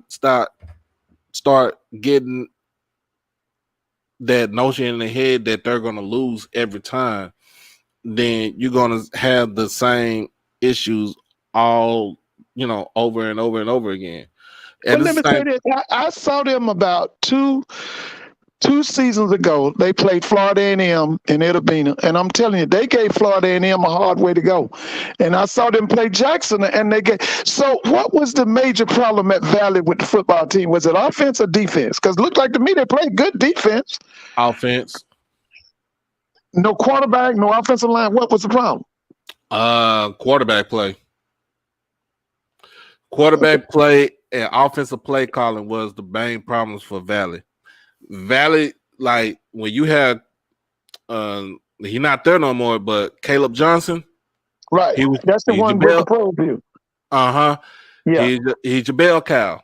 Right. So when you have him and you don't have nothing else for him, I mean for the team, everybody, you can put 8 and 9 in the box, you're stopping him because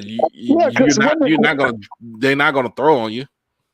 That was 2 years ago that they played Jackson State in Itabena, and Jackson State had the rally. Didn't they have the lead on them? They had the Valley had the lead on Valley that year. Mr. Ford. Yeah. And Mr. Campbell could say this because I think he was at Valley. He went to that game too.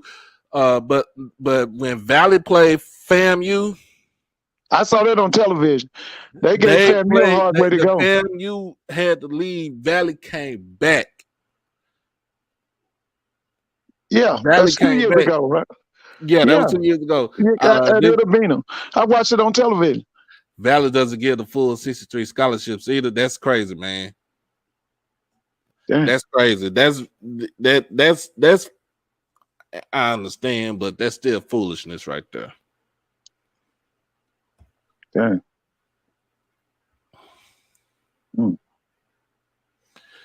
Yeah, so Valley do play hard. Don't get me wrong, Valley plays hard. The problems that they had was the quarterback and the offensive play caller. Defense is always going to be there. Defense was the calling card, and the defensive line was the lifeline for Valley because they can actually get pressure on the QB. Right. Like you said, I think he's got to use that those junior colleges, and he's got to use that portal. Yeah. And then they need to go ahead and start giving their 63 allotment scholarship because that makes no sense for them to use like a D2 limit of 35 right there. That makes no sense. They need to go ahead and give them their full 63 to be competitive. And I would say the same thing for Pine Bluff. If Pine Bluff operating the same way like that, they need to do the same thing for Pine Bluff. Give them their full 63. Because Pine Bluff, I got to check it. Pine Bluff at one time was spending $7 million on athletics. They should have the full allotment. Right. Typically on the roster for Valley, they probably have like at least 60, probably about 70 players, 70 players on their team. And that's Pine Bluff, right? No, Valley. Valley. Okay, Valley. Yeah. But to me, I think Pine Bluff, they got the money. Pine Bluff has. I just need to look it up. They should have about $7-8 million. Yeah. And then they got naming right on their stadium too with Simmons Bank.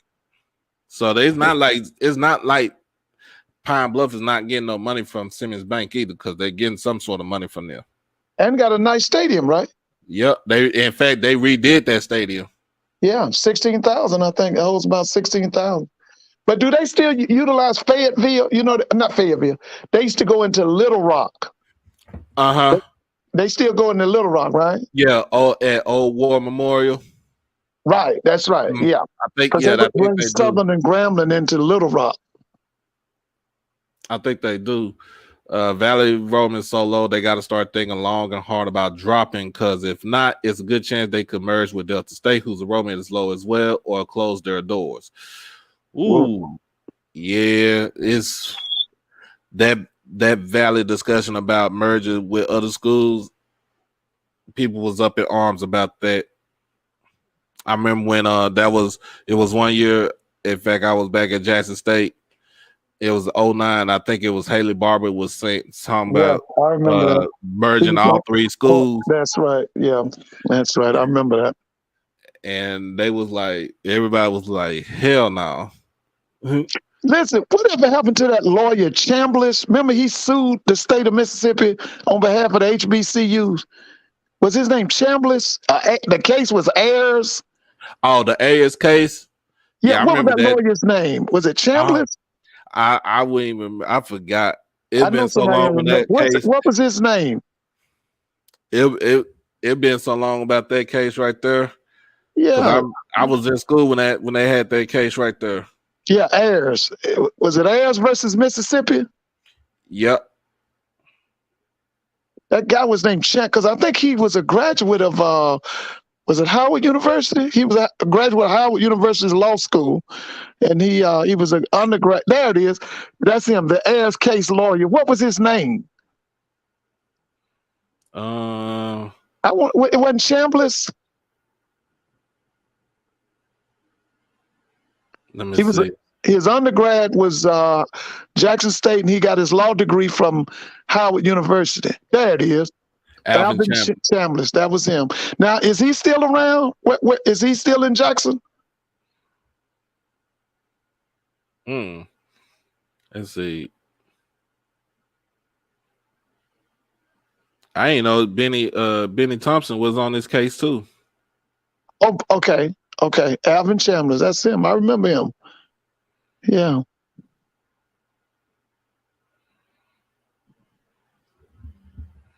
Well, you can find a lot of stuff on the internet. Yeah, man. That's it. Ayers versus Fordyce. That's it. Yeah. I remember that case. Yeah, and he won that, right, on behalf of the HBCUs, right? He won. Yep, he did. That's the reason why, and that's how. In fact, that's how Jackson was able to build on in the back for the College of what was that? The College of Business. Uh-huh. When they got the money for the School of Engineering in the front, they used the money for the College of Liberal Arts. So, and then I think some of that money was used for. They used it for to build the Walter Payton Center, if I'm not mistaken, too. Now, let me ask you this, Doc. Now, I was a big fan of Dr. Myers. I know she didn't know nothing about no sports. What'd you think about her administration? What was Dr. Myers' first name? Carolyn Myers. Carolyn Myers. I liked the Dr. Myers. Now, she didn't know nothing about sports. She couldn't do right, didn't have mess going. But I liked her. I liked the Dr. Myers. I thought she was good for the school. Yes, she was there. She was there when I went back there in 2009. Right, so Dr. Carolyn Myers. She kind of, I mean, other than dipping into the rainy day fund, yeah. Other than dipping into the rainy day fund, like, I mean, she. But didn't y'all have great growth under her? Didn't y'all have a lot of growth? Wasn't it? Yeah, it was a lot. When she was there, it was a lot of growth.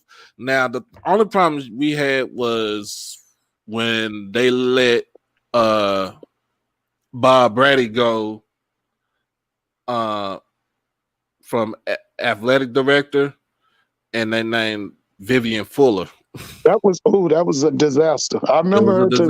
Because I think she didn't too much like comedy at the time. She fired him. She fired him. And then they started hiring all those people.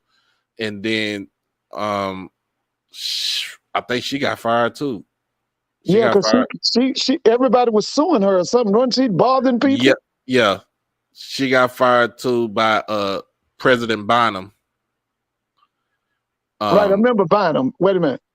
Yeah, Bynum came from Valley. From Mississippi Valley. That's right. Yeah. That's right. I remember Bynum. And then he got caught up in that mess too. That's right. He had a notorious case too. He got caught up in that. Ashley. Bynum brought Ashley, right? Dr. Hudson brought Ashley. I thought Bynum brought Ashley. I thought they were connected at Mississippi Valley. Sonny, my boy Sonny Boone. When did Ashley? Who hired Ashley Robinson? Wasn't it Bynum?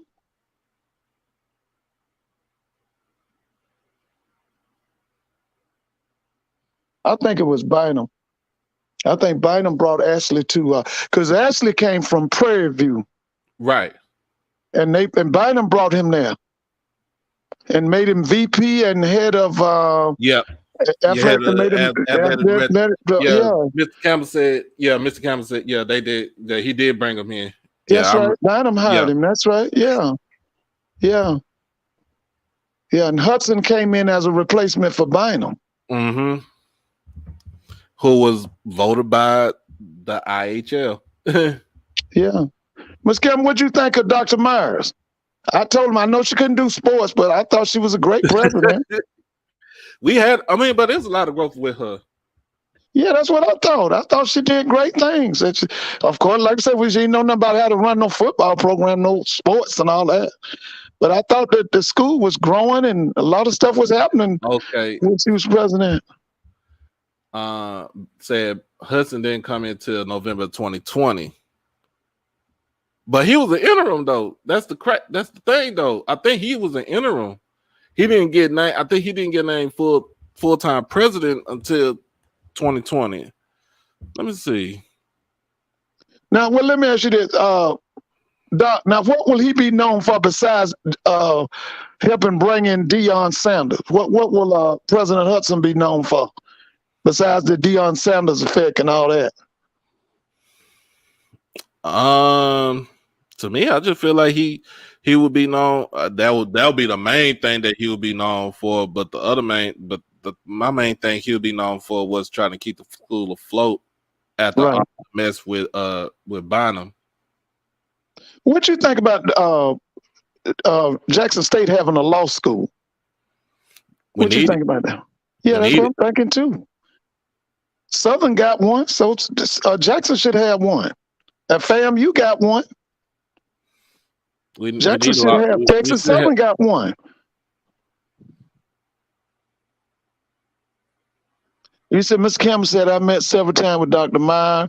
Yeah, she was very forward thinking. We were about to do a deal, right? Because now she was a Howard, wasn't she Howard University grad? Because I know she taught Dr. up here at Meyer? Georgia. Yeah, because one time I think she taught at Georgia Tech. I know she was at A&T. Like I said, I accept now she didn't know nothing about athletics, but I thought she was great. Yeah, she mechanical engineer from Howard University. Right. She got a master's in mechanical engineering from Georgia Tech. Right. She completed her doctoral work at Harvard. She was the president of Norfolk State, and then I remember that. That's right. I remember when she was president of Norfolk State. Yeah. Then she was the president here at Jackson. That's right. When she was at Jackson, she wasn't that bad though. Yeah, I thought y'all had a lot of growth under her. I really did. Obviously, when I was in school, it was Dr. Hafner. Was it Hafner? He's deceased now. When I was at Grambling, I think it was Dr. Hey, Ms. Campbell, what was his name? Wasn't it Dr. Hafner? Of who? He was the president of Jackson State when I was in the 80s. What was his name? 80s? Yeah, wasn't it Dr. Hafner? I thought it was Dr. People. Let me see. This guy left and went to Tennessee State. Was it Dr. Hafner? What? He was supposed to be an economist. There it is, Dr. Hefner. That's him. Yeah, okay, yeah, Dr. Hefner. Yeah, he was the president when I was a student at Grambling. That's him. He eventually went to Tennessee State. Yeah, that's him, Dr. Hefner. I remember him. Oh yeah, so this is what they said. Some of the stuff that Dr. Myers gets a bad rep for falls on the IHL. Yeah. Okay. Yeah. And they said we won't be able to. You won't get them. Jackson State won't get a law school on campus because the IHL runs everything in Mississippi. Oh, and they won't get. Yeah. Okay. I think Roosevelt Greenwood said, "Is TC a good X's and O's coach?" I met him when he was in Durham. He was the offense coordinator for North Carolina Central. The head man was Jerry Mack. I thought they were great together. I think he was. I thought they were great together. I think he was a good. He's a good X's and O's. X's and O's. Yeah, I think that. Yeah. I don't see. I mean, I just said like whoever he gets as at, like I said, if he can get that guy from Liberty, from Liberty. Oh yeah, baby, it's gonna be on and popping. Then You will see a lot of offense right there. Yeah, that guy worked with Hugh Freeze for years. Mm-hmm. He had all them big time wide receivers up there at Ole Miss. Remember that Metcalf and Oh yeah. remember they beat Alabama 2 years in a row. Mm-hmm. That might have been his undoing. That might have been wasn't that Hugh Freeze's undoing? It's Hugh Freeze's undoing was he called a prostitute on a the school's credit card to I remember that. Prostitute. But you know what? I think he's gonna do well at Auburn. I think he's gonna do well. Let's see. Mr. Campbell said Dr. Myers didn't steal the money. It was under her watch. That is what happened. They did an audit, and that is how they found the money missing off of P card purchases. Okay. Right. She brought the president's wife to Jackson State, didn't she? Yeah. For commencement. Yeah, that's right. They had the commencement in the vet. I watched that on TV. Now I heard that a lot of people down in Mississippi didn't like it. Well, yeah, they didn't like it. The city of Jackson loved it, right? Because they had like 53,000 at that commencement, right? Yep. When the year that Obama went into office, and a lot of those people was going. A lot of people from Jackson State. Oh, you said that Benny Thompson? So Ms. Gabby, she didn't. I thought she invited her to Mississippi. Oh, it was Benny Thompson. Mm-hmm. Oh, okay. Listen, Benny should get some more water. He did a great job presiding over that January 6th committee. Oh yeah, he did a great job. He and that one of them girls was the former vice president's daughter. Which she ain't no girl, but Liz Cheney. Liz Cheney, that's right. And then there was another lady too. They did a good job up there. Benny, listen, y'all should let Benny throw out the first ball next year at the game or something. Benny did a great job. Now Benny is a Jackson State graduate, isn't he? Yep. Yeah, he should be on the field or something. They need to honor Benny. He did a great job. Let's see. TC isn't going to make first-time head coaching mistakes. He would hire a good staff. That was Jackson's problem. His staff wasn't experienced enough. Well, wait a minute. You talking about Coach Brian? Yeah. You didn't think Dennis Thurman was experienced enough? I mean, other than the defense, the defense was experienced. Now that guy that was running the offensive line, he had a lot of years in, didn't he? I mean, yeah, he had a lot of years in too, but I don't know. I don't know if I could say that his staff wasn't experienced enough. But I don't know if I could say. I don't know if I could say that. I could say that some in certain occasions, the head coach superseded, I guess, some of the play calling. Yeah, he did. Yeah, I'm thinking he did too. Hey, he said Benny went to Tougaloo. Tougaloo. Okay, he was a Tougaloo grad. Oh, he received his master's degree from Jackson State. Mm-hmm. Yeah, he played a role in that. Okay, that's right. Yeah, I heard that. He meant Harold Jackson's staff. Okay, I see what you're saying. Oh, okay.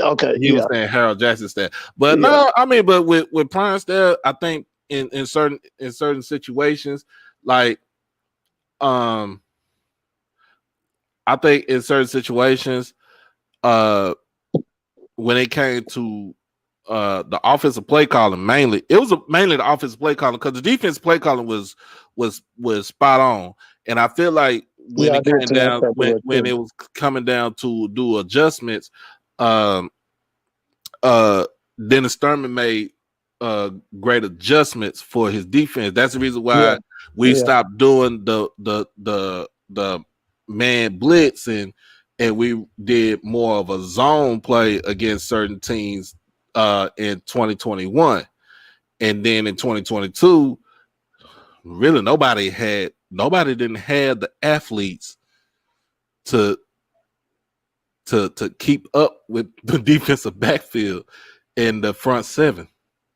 I thought that Savion Wilkerson kid should have got 20 to 25 carries every game. Now, I didn't understand that.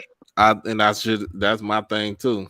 I thought he should have been a bell cow type running back, 20 to 25 at least. I remember one game, I think he only got 10 and he had over 100 yards. I didn't understand that. But I know that they were featuring Shadua because of the national publicity that he was getting. Yeah. But I know they was trying to, showcase him. So yeah, that to me, when it came down to the offensive play calling, that's the offensive adjustment. That's when it started going down. That's when you start seeing like the confusion, the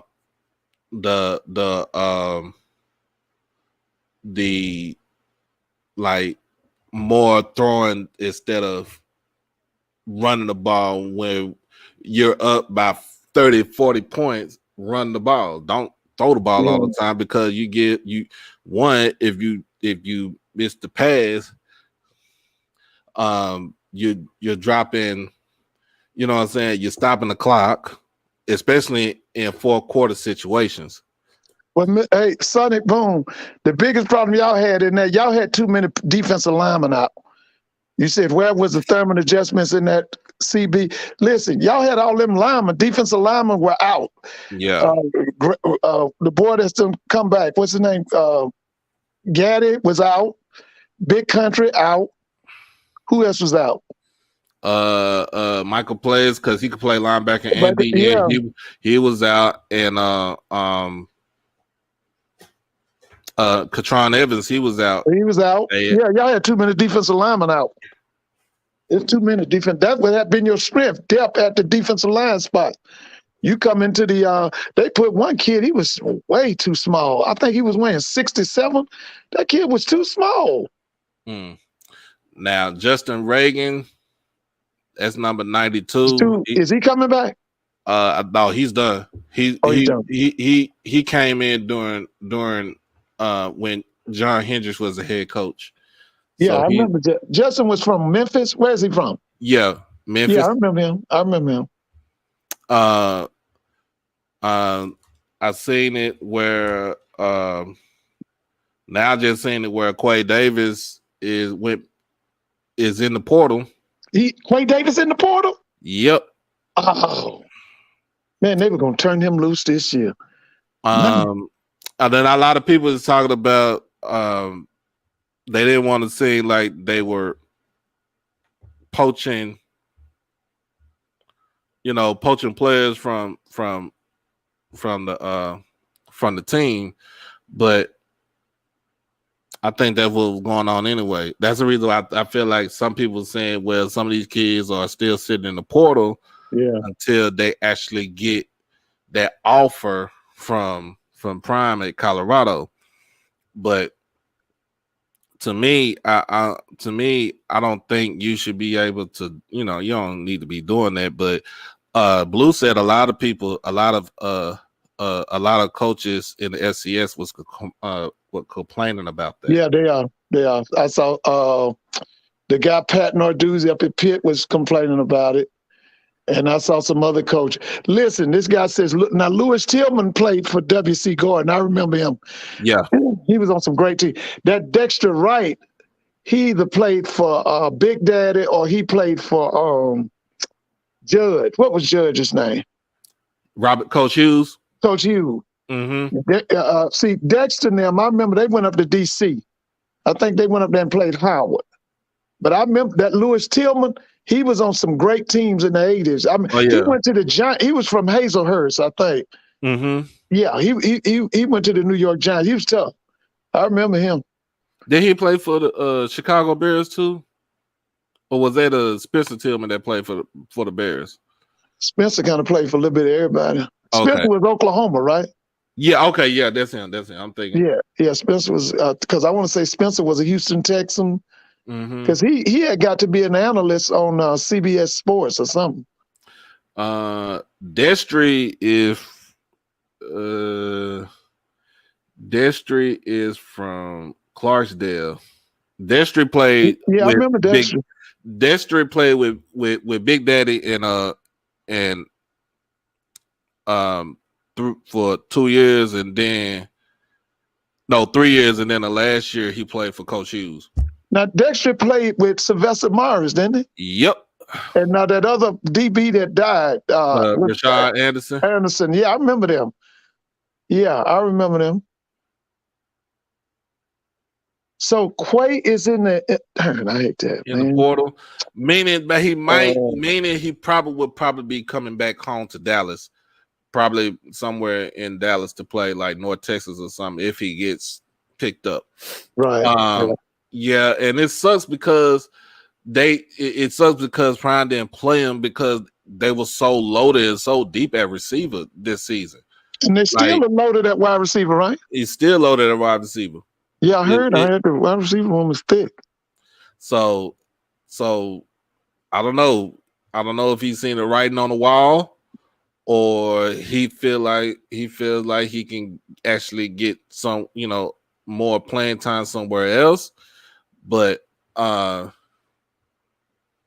if that's the case, I say good luck to him. Yeah. That's the only thing I can say. Yeah. Hopefully he does get picked up, because I don't want to see him be one of those kids that sits in the portal and nobody gets him. Hey, Ronald Hunt, I remember Cardale Jones. He was a head coach at Alcorn. He had McNair. And he was also a coach at Jackson State when I was at Grambling. He was he defensive backfield coach? What was Cardale Jones when he was on that staff with W.C. Gordon? Was he defense or offense? I can see. Yeah, I remember him, Cardale Jones. I remember his son, Darryl Jones. Because Cardale eventually becomes a head coach at Alcorn. I think he took over after Theo Danzy. Yeah, in fact, my cousin played under Cardale Jones. At Alcorn? Mm-hmm. And then he played under Dr. Johnny Thomas. I remember Dr. Johnny Thomas. He's a Valley graduate. They know Alcorn. What is he? It was wasn't it two of them Thomas brothers? One was a defense coordinator and a head coach, and then it was another. Because I remember them Thomases. You know what? One of them worked for Coach Cooley as defense coordinator. Let me see. I'm trying to see all the coaches. Yeah, I remember Johnny Thomas, but I thought it was two Thomas brothers.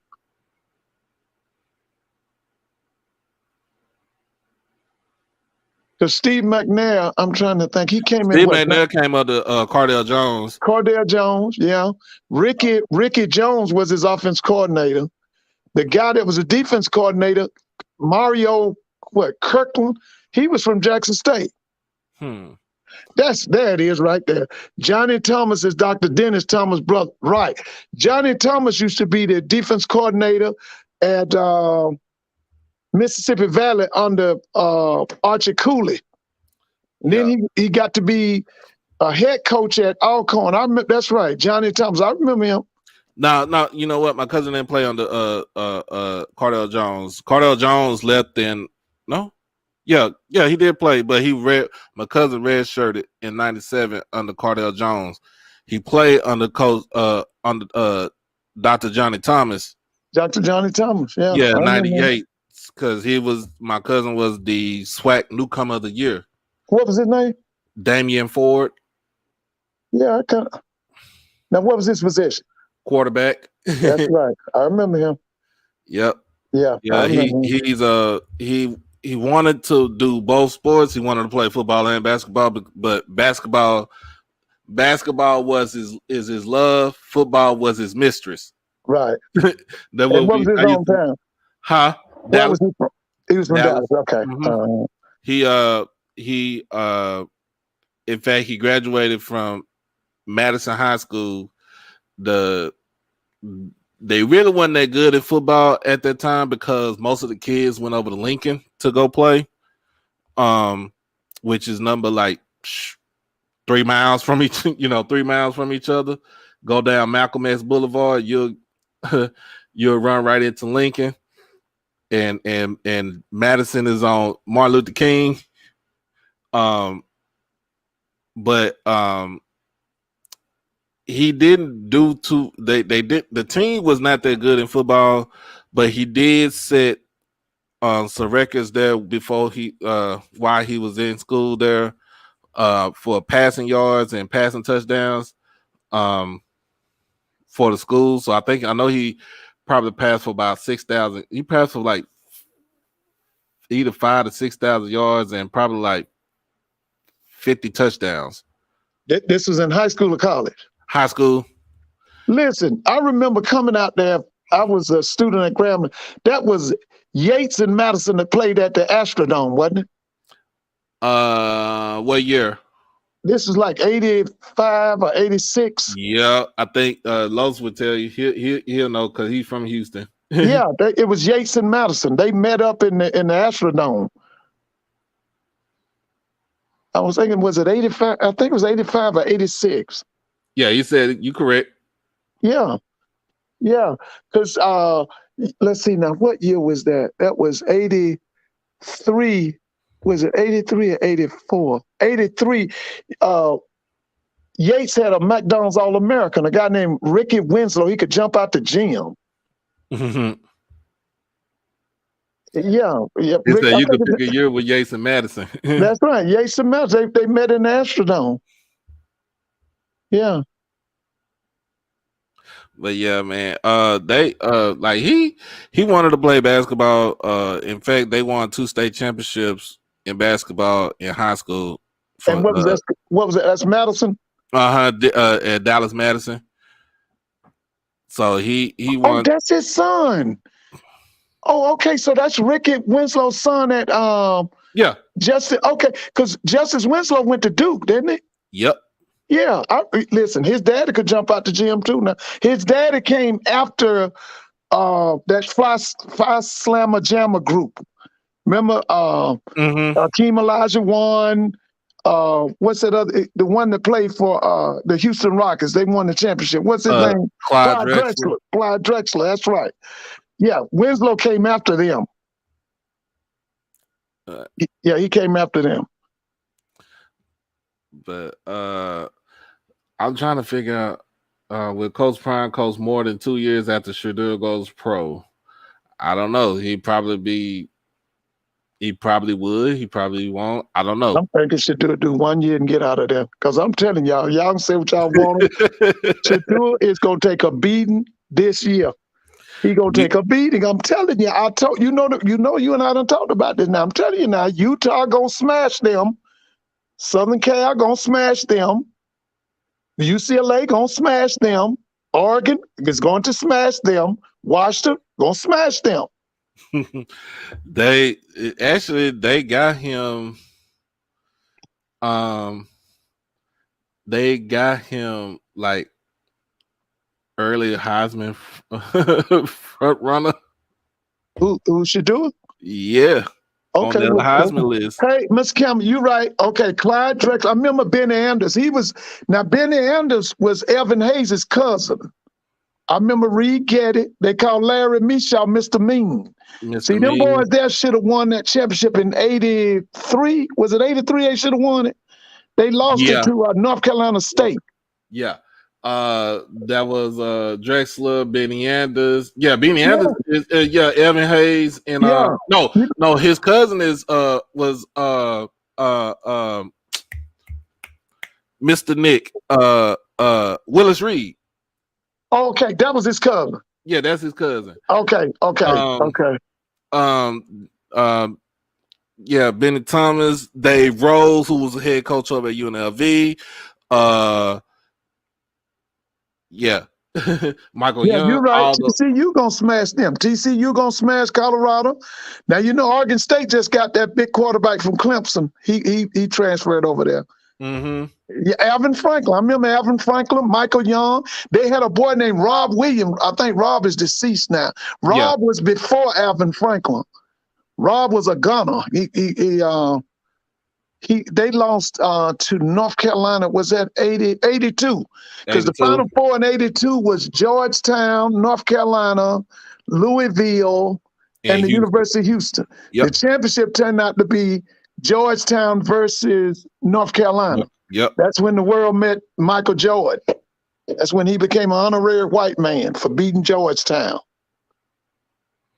That's right. Houston lost 2 years in a row. I thought Ricky was too young to be on the team. I thought Ricky came in 80. Ricky came in 83, didn't he? Ricky came in. That's right. Lorenzo Charles putback. You're right. Yep.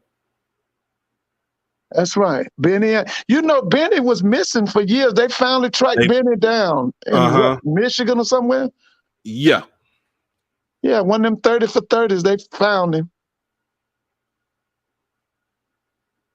Okay, 83, he was afraid. That's right. Because, see, listen, Ricky Winslow was on that McDonald's All-American team with Pearl Washington, Kenny Smith, James Blackman, Dallas Comedy.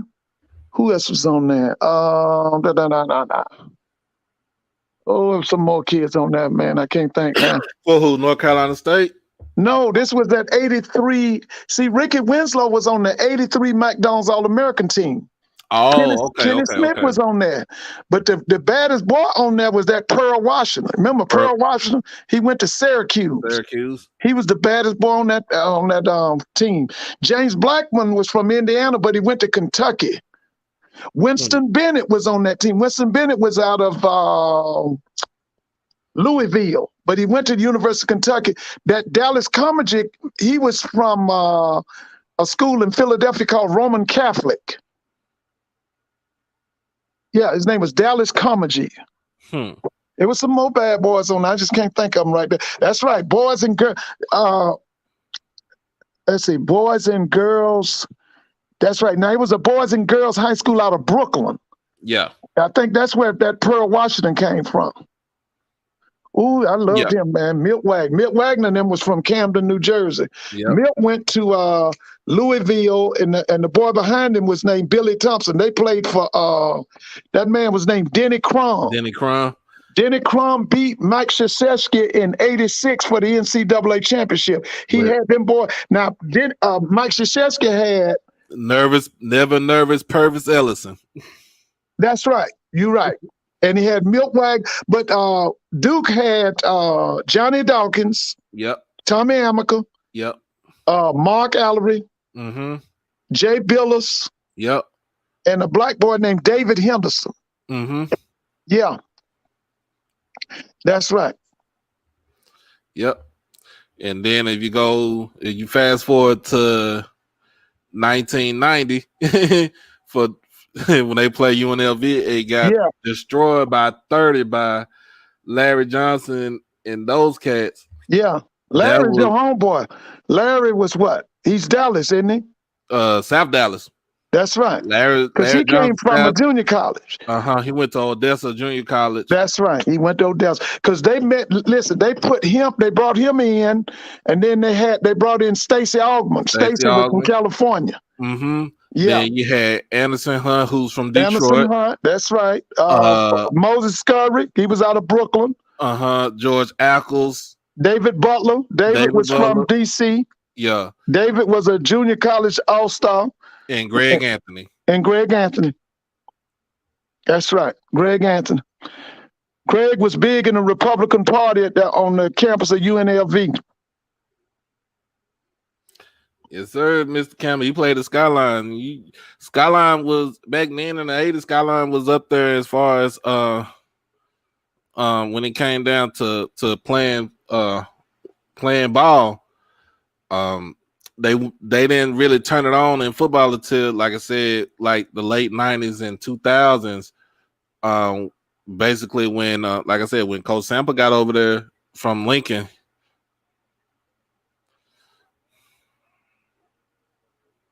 But yeah, when it comes to Skyline, they got a good little rich history, especially boys and girls basketball, mainly girls basketball, girls track and field with Skyline. and football, like I said, later on in the 2000s and stuff. So when was it Sherry or Shakari Richardson? Isn't she from Dallas? Yep, she went to Shakari went to Carter High School. That's a big time school. I remember them from way back. Carter High School. I remember them. Oh yeah. Let's see. I'm gonna ask this question. Greenwood, are the Colorado fans worried because JSU on paper for 2 years had the best team and couldn't win the Celebration Bowl? Is there pressure on Prime to win in his first year? It should be pressure on Prime to win in his first year, but just because of what they saw, what he did with Jackson State. Yeah, they expect him to win. First 2 years. They expect to go to a bowl first 2 years. Yeah.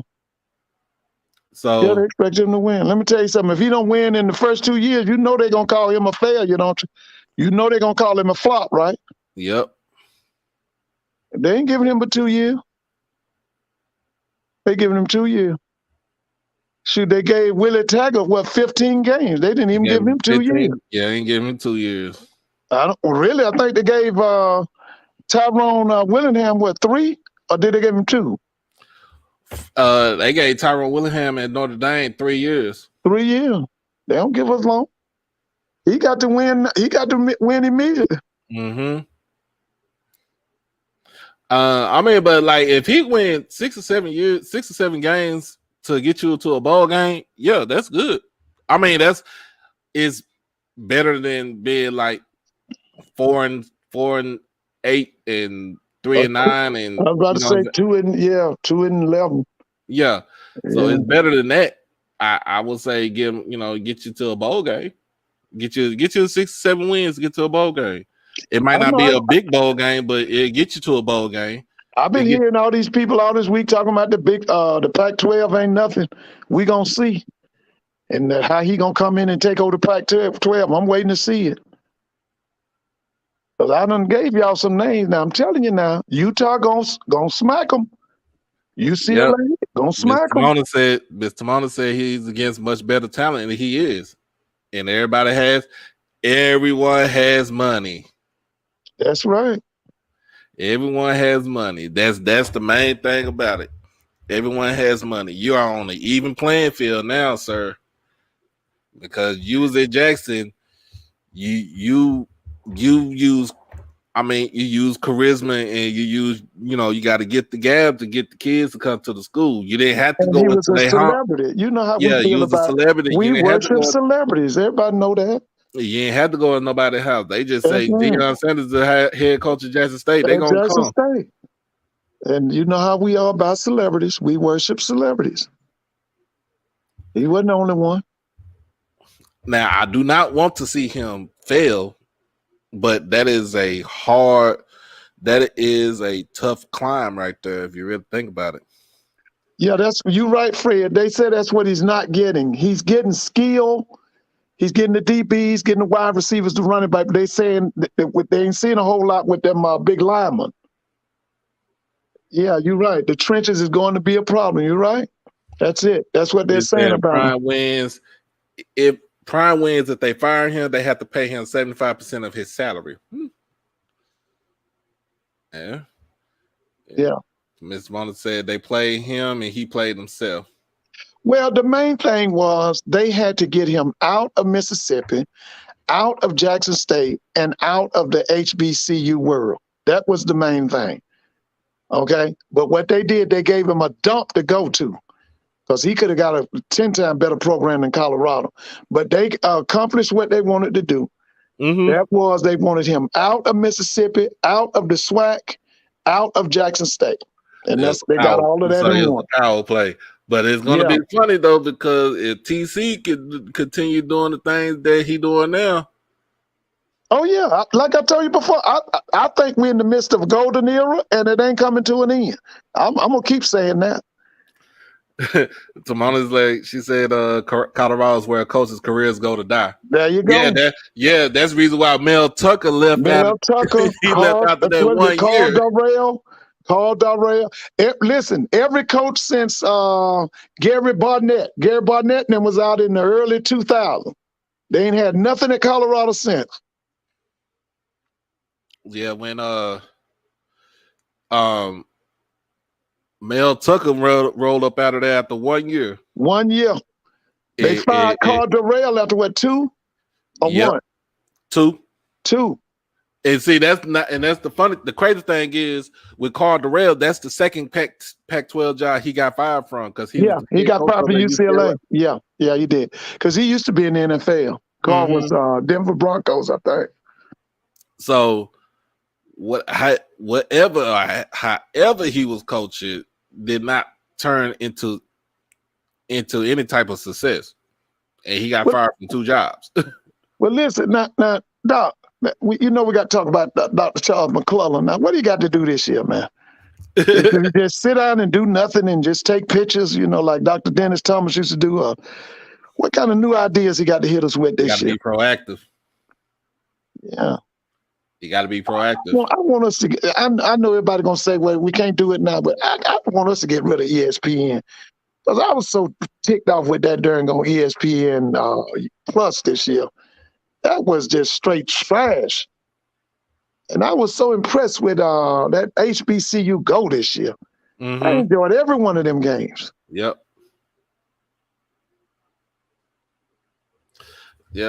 So so my thing about it is he said you're right, Cordell Stewart, but then you got some other players in there like Joel Klatt, Chris Brown, what's it? Figueroa. Remember the defensive back was named Figueroa? Was it Figueroa? Mike Pritchard. He came to the Falcons. One boy was named Charles Johnson. He was a big wide receiver. Yep. That was under that man that was a preacher. Remember the brother's keeper? Bill McCartney. But McCartney, that's right. He died at cancer or something. And he started preaching. Yeah, I watched the Prime documentary. I watched the first 2 episodes. And I mean, the first 2 episodes really didn't say too much of anything.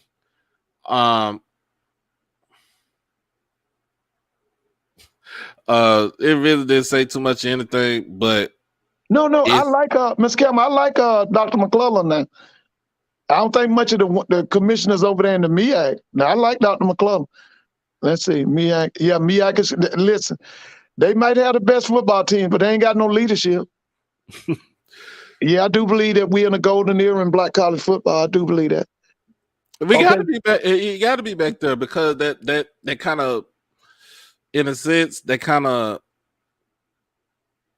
balance it. Put a balance out on everything. Yeah, I think that I'm just, I want to watch this. Like I told you, the 4 black commissioners, HBCU commissioners, got together. They had a meeting. I want to keep a close eye on that. I want to see what comes out of that. Because, like I told you, the thing and the other thing now, y'all know, and I say this every night, our basketball got to get better.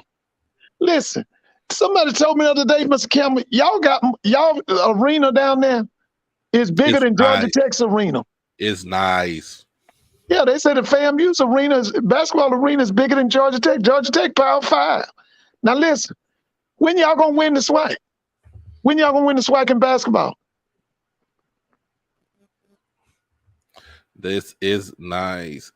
Yeah, they said that FAMU's arena, what's it called? Is named after one of them politicians, isn't it? I don't know. I have to see. Yeah, it's a big, beautiful building. It's FAMU's gym. I said gymnasium, but it's the arena. They said that thing bigger than the one Georgia Tech got. Yeah, it's bigger than Georgia Tech's. I think the new one for Alabama A&M is bigger than the one. Yeah, for they said it's gorgeous too. I haven't seen it yet. I've seen it on the computer. Okay, so the Neely interview. I didn't. The Al Lawson Center. That's it. The Al Lawson Center. That's it. it had anybody watched the Neely interview with Tolly? Yeah, With Tolly Carr, because I'm trying to figure out what was said, and that way I can get my 2 cents on it. it was a press release from Coach Sanders. So that's what it was. So he put out Prime told him what to say, and he did the talking points with Tyler. It was nothing. I saw it. Yeah, there you go. DeJuan Jameson said a lot of nothing. That's right. A lot of nothing. One of the things he did was he blamed the game on the defense. That's one of the things he said. Why would you blame the game on the defense? Yeah, he blamed the game on the defense. That's why I said I know that came from Coach that makes no sense though. Why would you blame the game on the defense? The defense didn't have anything else to do with it. Yeah, they just got beat up. Yeah, but that's what he did. I saw it. I saw it too. But I mean, that's what I come to expect. You know, he gives them the talking points, and then Neely, you know, he's like his press secretary, and then it went on. It was nothing. It was nothing. Like, what could you do about the game? Thank you, Timona. It was coaching. Right. Coaching. It was coaching, not making your adjustments. And don't forget, you created chaos and confusion after that Southern game by jumping on that plane going to that of Siberia. You know, it was nothing but chaos and confusion for almost 2 weeks. How about blame the game of you not watching tape while you were in Colorado? That's there another you go. That's another thing too.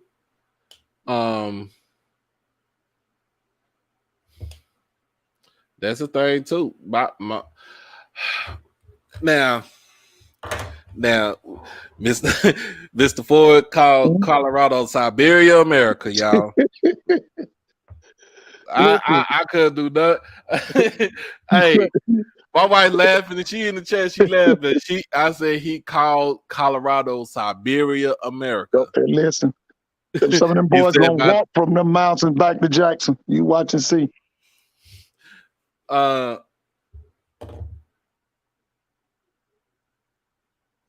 Okay, you about right. Brown sugar. You know what?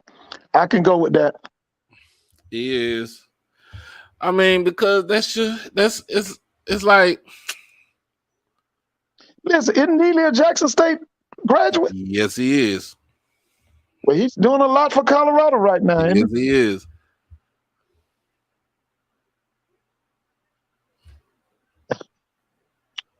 Okay. I believe that he's doing that too to kind of showcase the kids, to showcase the players that he wanted to come to Colorado with him. That's the reason why I feel like you see Kevin Coleman with that breakout game. You seen Travis Hunter do what he did. You seen he only got Tyler Brown off the offensive line. But listen now, I thought Coleman had a breakout game against Southern too, didn't he? Yeah. And what about Alcorn? He wasn't bad in that Alcorn game either. He wasn't bad in that Alcorn game, but I think that was Travis. No doubt about Travis. Yeah, Travis had that breakout game because I didn't. In the Southern game, Coleman had like 7 catches, didn't he? No, that was in that Southern game. I don't think he had 7 catches. I think he had probably like 4 or 5, but okay. it was the Celebration Bowl where he had the 7 catches. Yeah, somebody was saying on another show, said Neely worked for Haley Barber. Did you know that? Was that? They said, I heard on another show I was listening to, they said that Neely worked for Haley Barber. At one time he worked for Haley Barber. I don't know, man. I ain't never heard about that. If he did, he worked for Haley Barber. So he used to do what he doing. So he said covering those who are attached to JSU. My whole thing is, like I said, you need to pick a side. Who you gonna go? What you gonna do? You gonna go Stay up there in Siberia and let us have Mississippi. And then what you gonna do when you get there? Because they already told that they probably gonna do the same thing they did with Bucky do to you. So yeah.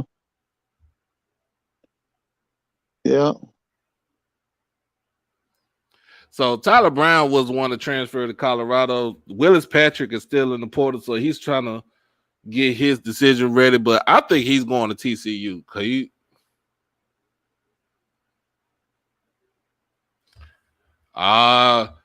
There you go, Blue. What Blue said? He said the truth is that there are people who were solely eating off of Prime and spent zero time building their own brand, so now they are screwed. Yeah. That's it. Yeah. A lot of people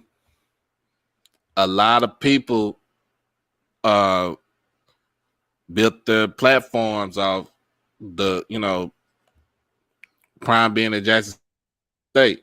Don't get me wrong. I'm one of those little people, but see, my whole thing with me, I can cover other schools and conferences and not, not just Jackson State. What? Let me ask Blue this question. Blue, right now, who is the top team in the SWAC right now? Is it FAMU or Jackson? Who's the top team in the SWAC right now? Is it FAMU or is it Jackson?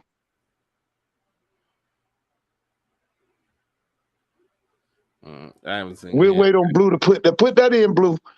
Who is the top team right? Is it FAMU or Jackson? I done told y'all about these folk up in Atlanta about FAMU. That's it. I think I would lean FAMU slightly due to Willie, but it's close. Okay. All right. Blue, too bad you don't. My second question, Blue, would have been who's the top band? But I know you don't. Do you know anything about them bands? You into them bands, Blue? Blue been to a couple of games. I was wondering if you know anything about them bands. Blue went to a couple of games. I know he was down at the reservation for a couple of.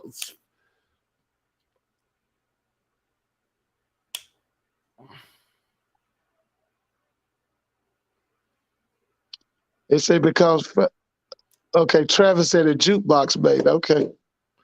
Said FAMU because they have a quarterback. Yeah, they got a quarterback, but still, though. Who he gonna throw it to? They call it the Moose, ain't it? Okay, as I said, Blue, you said I'm not a band guy, but listen, Southern and JSU bands are legit. Okay, I was just wondering. Yeah, who Moose is gonna throw the ball to?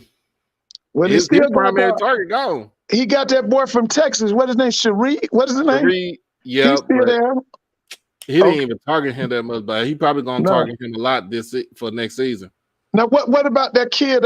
He brought a kid in from Colorado State who was a big tight end. He was about 6'5", 6'6". He was from Atlanta. That might change up. That might be a good fit for him right there. Mr. Campbell said wide receivers come a dime a dozen at FAMU. So I know y'all got a lot of y'all signed a lot of wide receivers. What, about 2 years ago? Mm-hmm. They signed a lot of them. But the major two last year was X-Man and that kid Cherie. And then they had a Manigo. Was it David Manigo? Was that his name? Yeah, he's still there. Kid, about 6'4". He's still there? Yeah.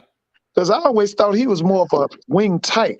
But they ran him out wide. Yeah. They ran him out wide.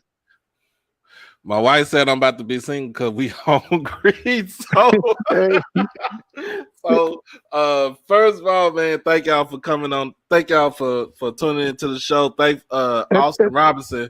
Yeah, thank you to him. Thank you so much.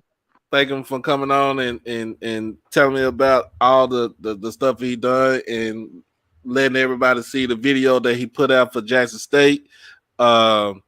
As always, Mr. Ford, thank you for coming on to the show. Thank you so much, too. Yeah. And if I don't get on here on Saturday night, I hope everybody have a good, glorious, and prosperous new year. And when the new year come, we're gonna pick this thing right back up. We're gonna be back on the roll again. All right. Uh yeah, I'm ending like that because the wife says she's hungry. When she's hungry, she's hungry. There you go. So I got, I got to tend to her. I have to tend to her. Thank you, man. Thank you. Thank All you. right. Good night. Good night. Right, good night.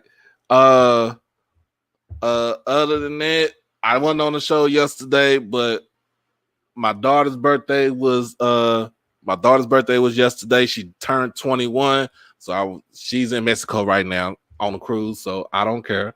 I'm still going to say happy birthday to the person that made me a father. All right, Desiree, happy birthday, baby. And today is my mother's birthday, my mom's birthday, Angie Smith. Sometimes she be in the chat, sometimes not, but she still be looking at, she still look at the show. I step to my mother. Happy birthday to my mother. Cause my mother turned 61. My mother is the one that whooped my ass out of the penitentiary. How about that? So other than that, man, I want to get in. I have my cousin who's a Grambling graduate, class of 1990, I think class of 1993 from Grambling. Her birthday is today. So she turned 49 today. So happy birthday to my cousin Courtney. Hey, happy birthday, everybody. Everybody get birthday love. But again, thank y'all for supporting the show, supporting the podcast, supporting the channel. We hit 1,000 the other day. Thanks to Ken Clark for crowd surfing to tell everybody to get me to 1,000 subscribers. I did put in my application to get the channel monetized, so I'm just waiting on for that. But until we get that monetized, bro, yeah. Blue, I'm turning 44 in the new year, next year in October. Yeah, my daughter is 21, man. She just turned 21, bro. I know I look like I'm a kid, but hell, my knees feel like they goddamn 60. But yeah, man. Let me see. Pirates fan. If so, how far back does that go? So I like the Pirates. So this jersey, this one I have right here is actually Andrew McCutchen. Andrew McCutchen. So when he played with the Pirates, I also have my other Pirates jersey, which is Roberto Clemente. I've been looking for my Willie Stargell, so I'm gonna find that on online. I can get that on discount 40%. Y'all just don't know. So but I'm actually a Braves fan, a Braves and an Astros fan, but I like baseball. I like baseball all around though, Edwin. So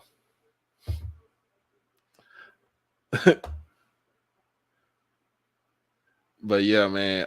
Thank y'all for getting the page. Like I said, getting the page monetized. So while it's in getting reviewed, if you want to make any type of donation to the channel, I do have at the top of the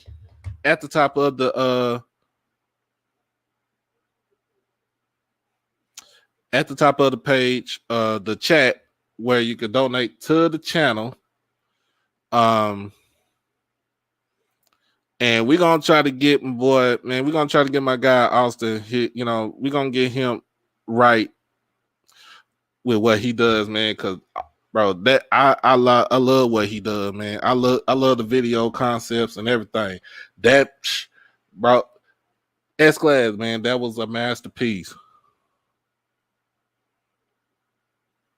Though that was a masterpiece, man. But yeah, if you want to donate to the channel,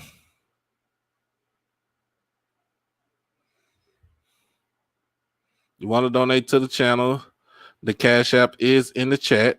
So I'll put it in the chat right now.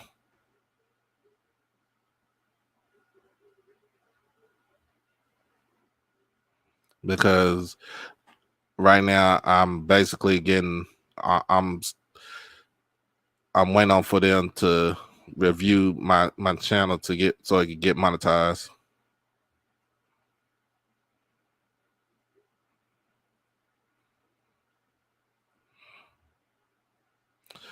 So just in case anybody wants to do it.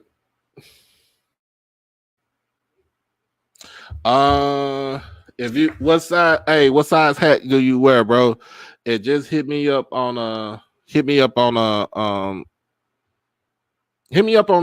Twitter, and I see what I can do. I'll see what I can do.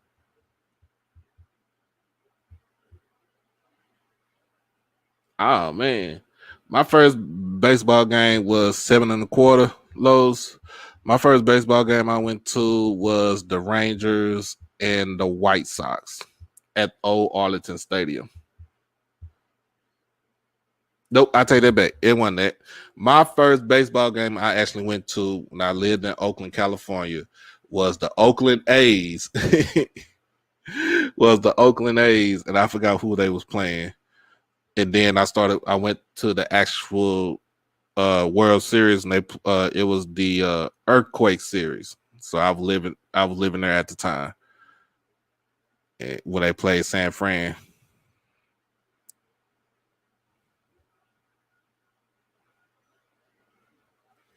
So yeah, we're gonna be all right. Yeah, Deputy Mario, we're gonna be all right. I love that. You know what I'm saying? Yeah, I love it. But if anybody wants to donate to the channel, like I said, the Cash App is in the chat.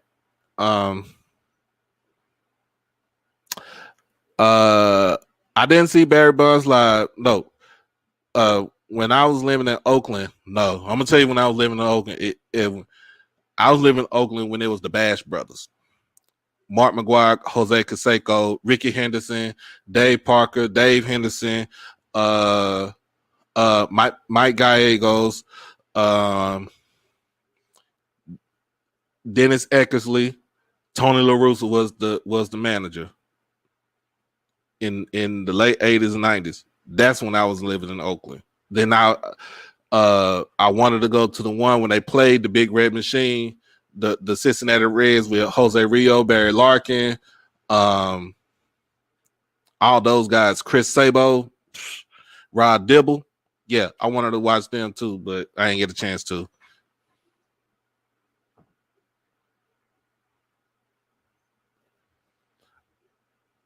Yep, she tapping her foot right now. So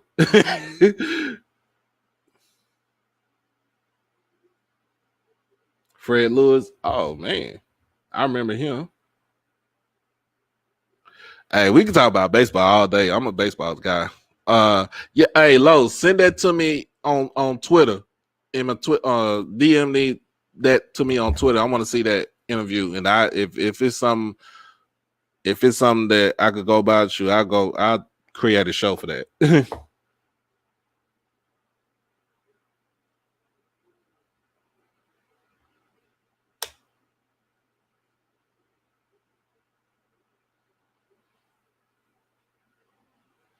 But yeah, man, I've been to Sacramento, Oakland. Man, I stayed in West Oakland and Richmond and San Pablo and North Oakland. So yeah, I was in the hoods.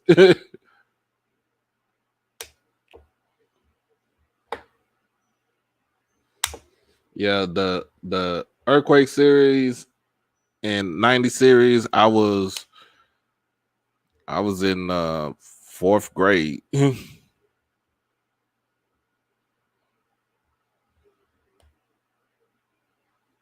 But yeah, man, like I said, thank y'all for rocking with me tonight.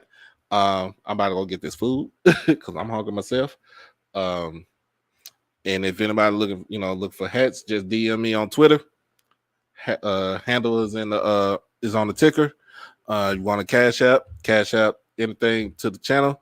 Cash App is is in the chat right now. And as always, thank y'all for giving me up there to 1,000. We shoot for 1,500 right now. Let's shoot for 1,500, and then we're gonna go for 2,000. All right. But as always, this your boy Doc Holliday, and this is HBCU Overdrive, where HBCUs matter. If you haven't done it by now, make sure that you like the streams, comment, and share, because all that stuff helps with the algorithm. And then most of all, subscribe. Subscribe to become a member of the hottest HBCU podcast that's on YouTube right now, and it's on two other platforms, Facebook Live and on Twitter. So if you haven't seen one on here on YouTube, you go to the other two spots and catch it right there. But as always, in the meantime, between time, y'all be blessed, y'all stay safe, and always, y'all stay dangerous. Peace.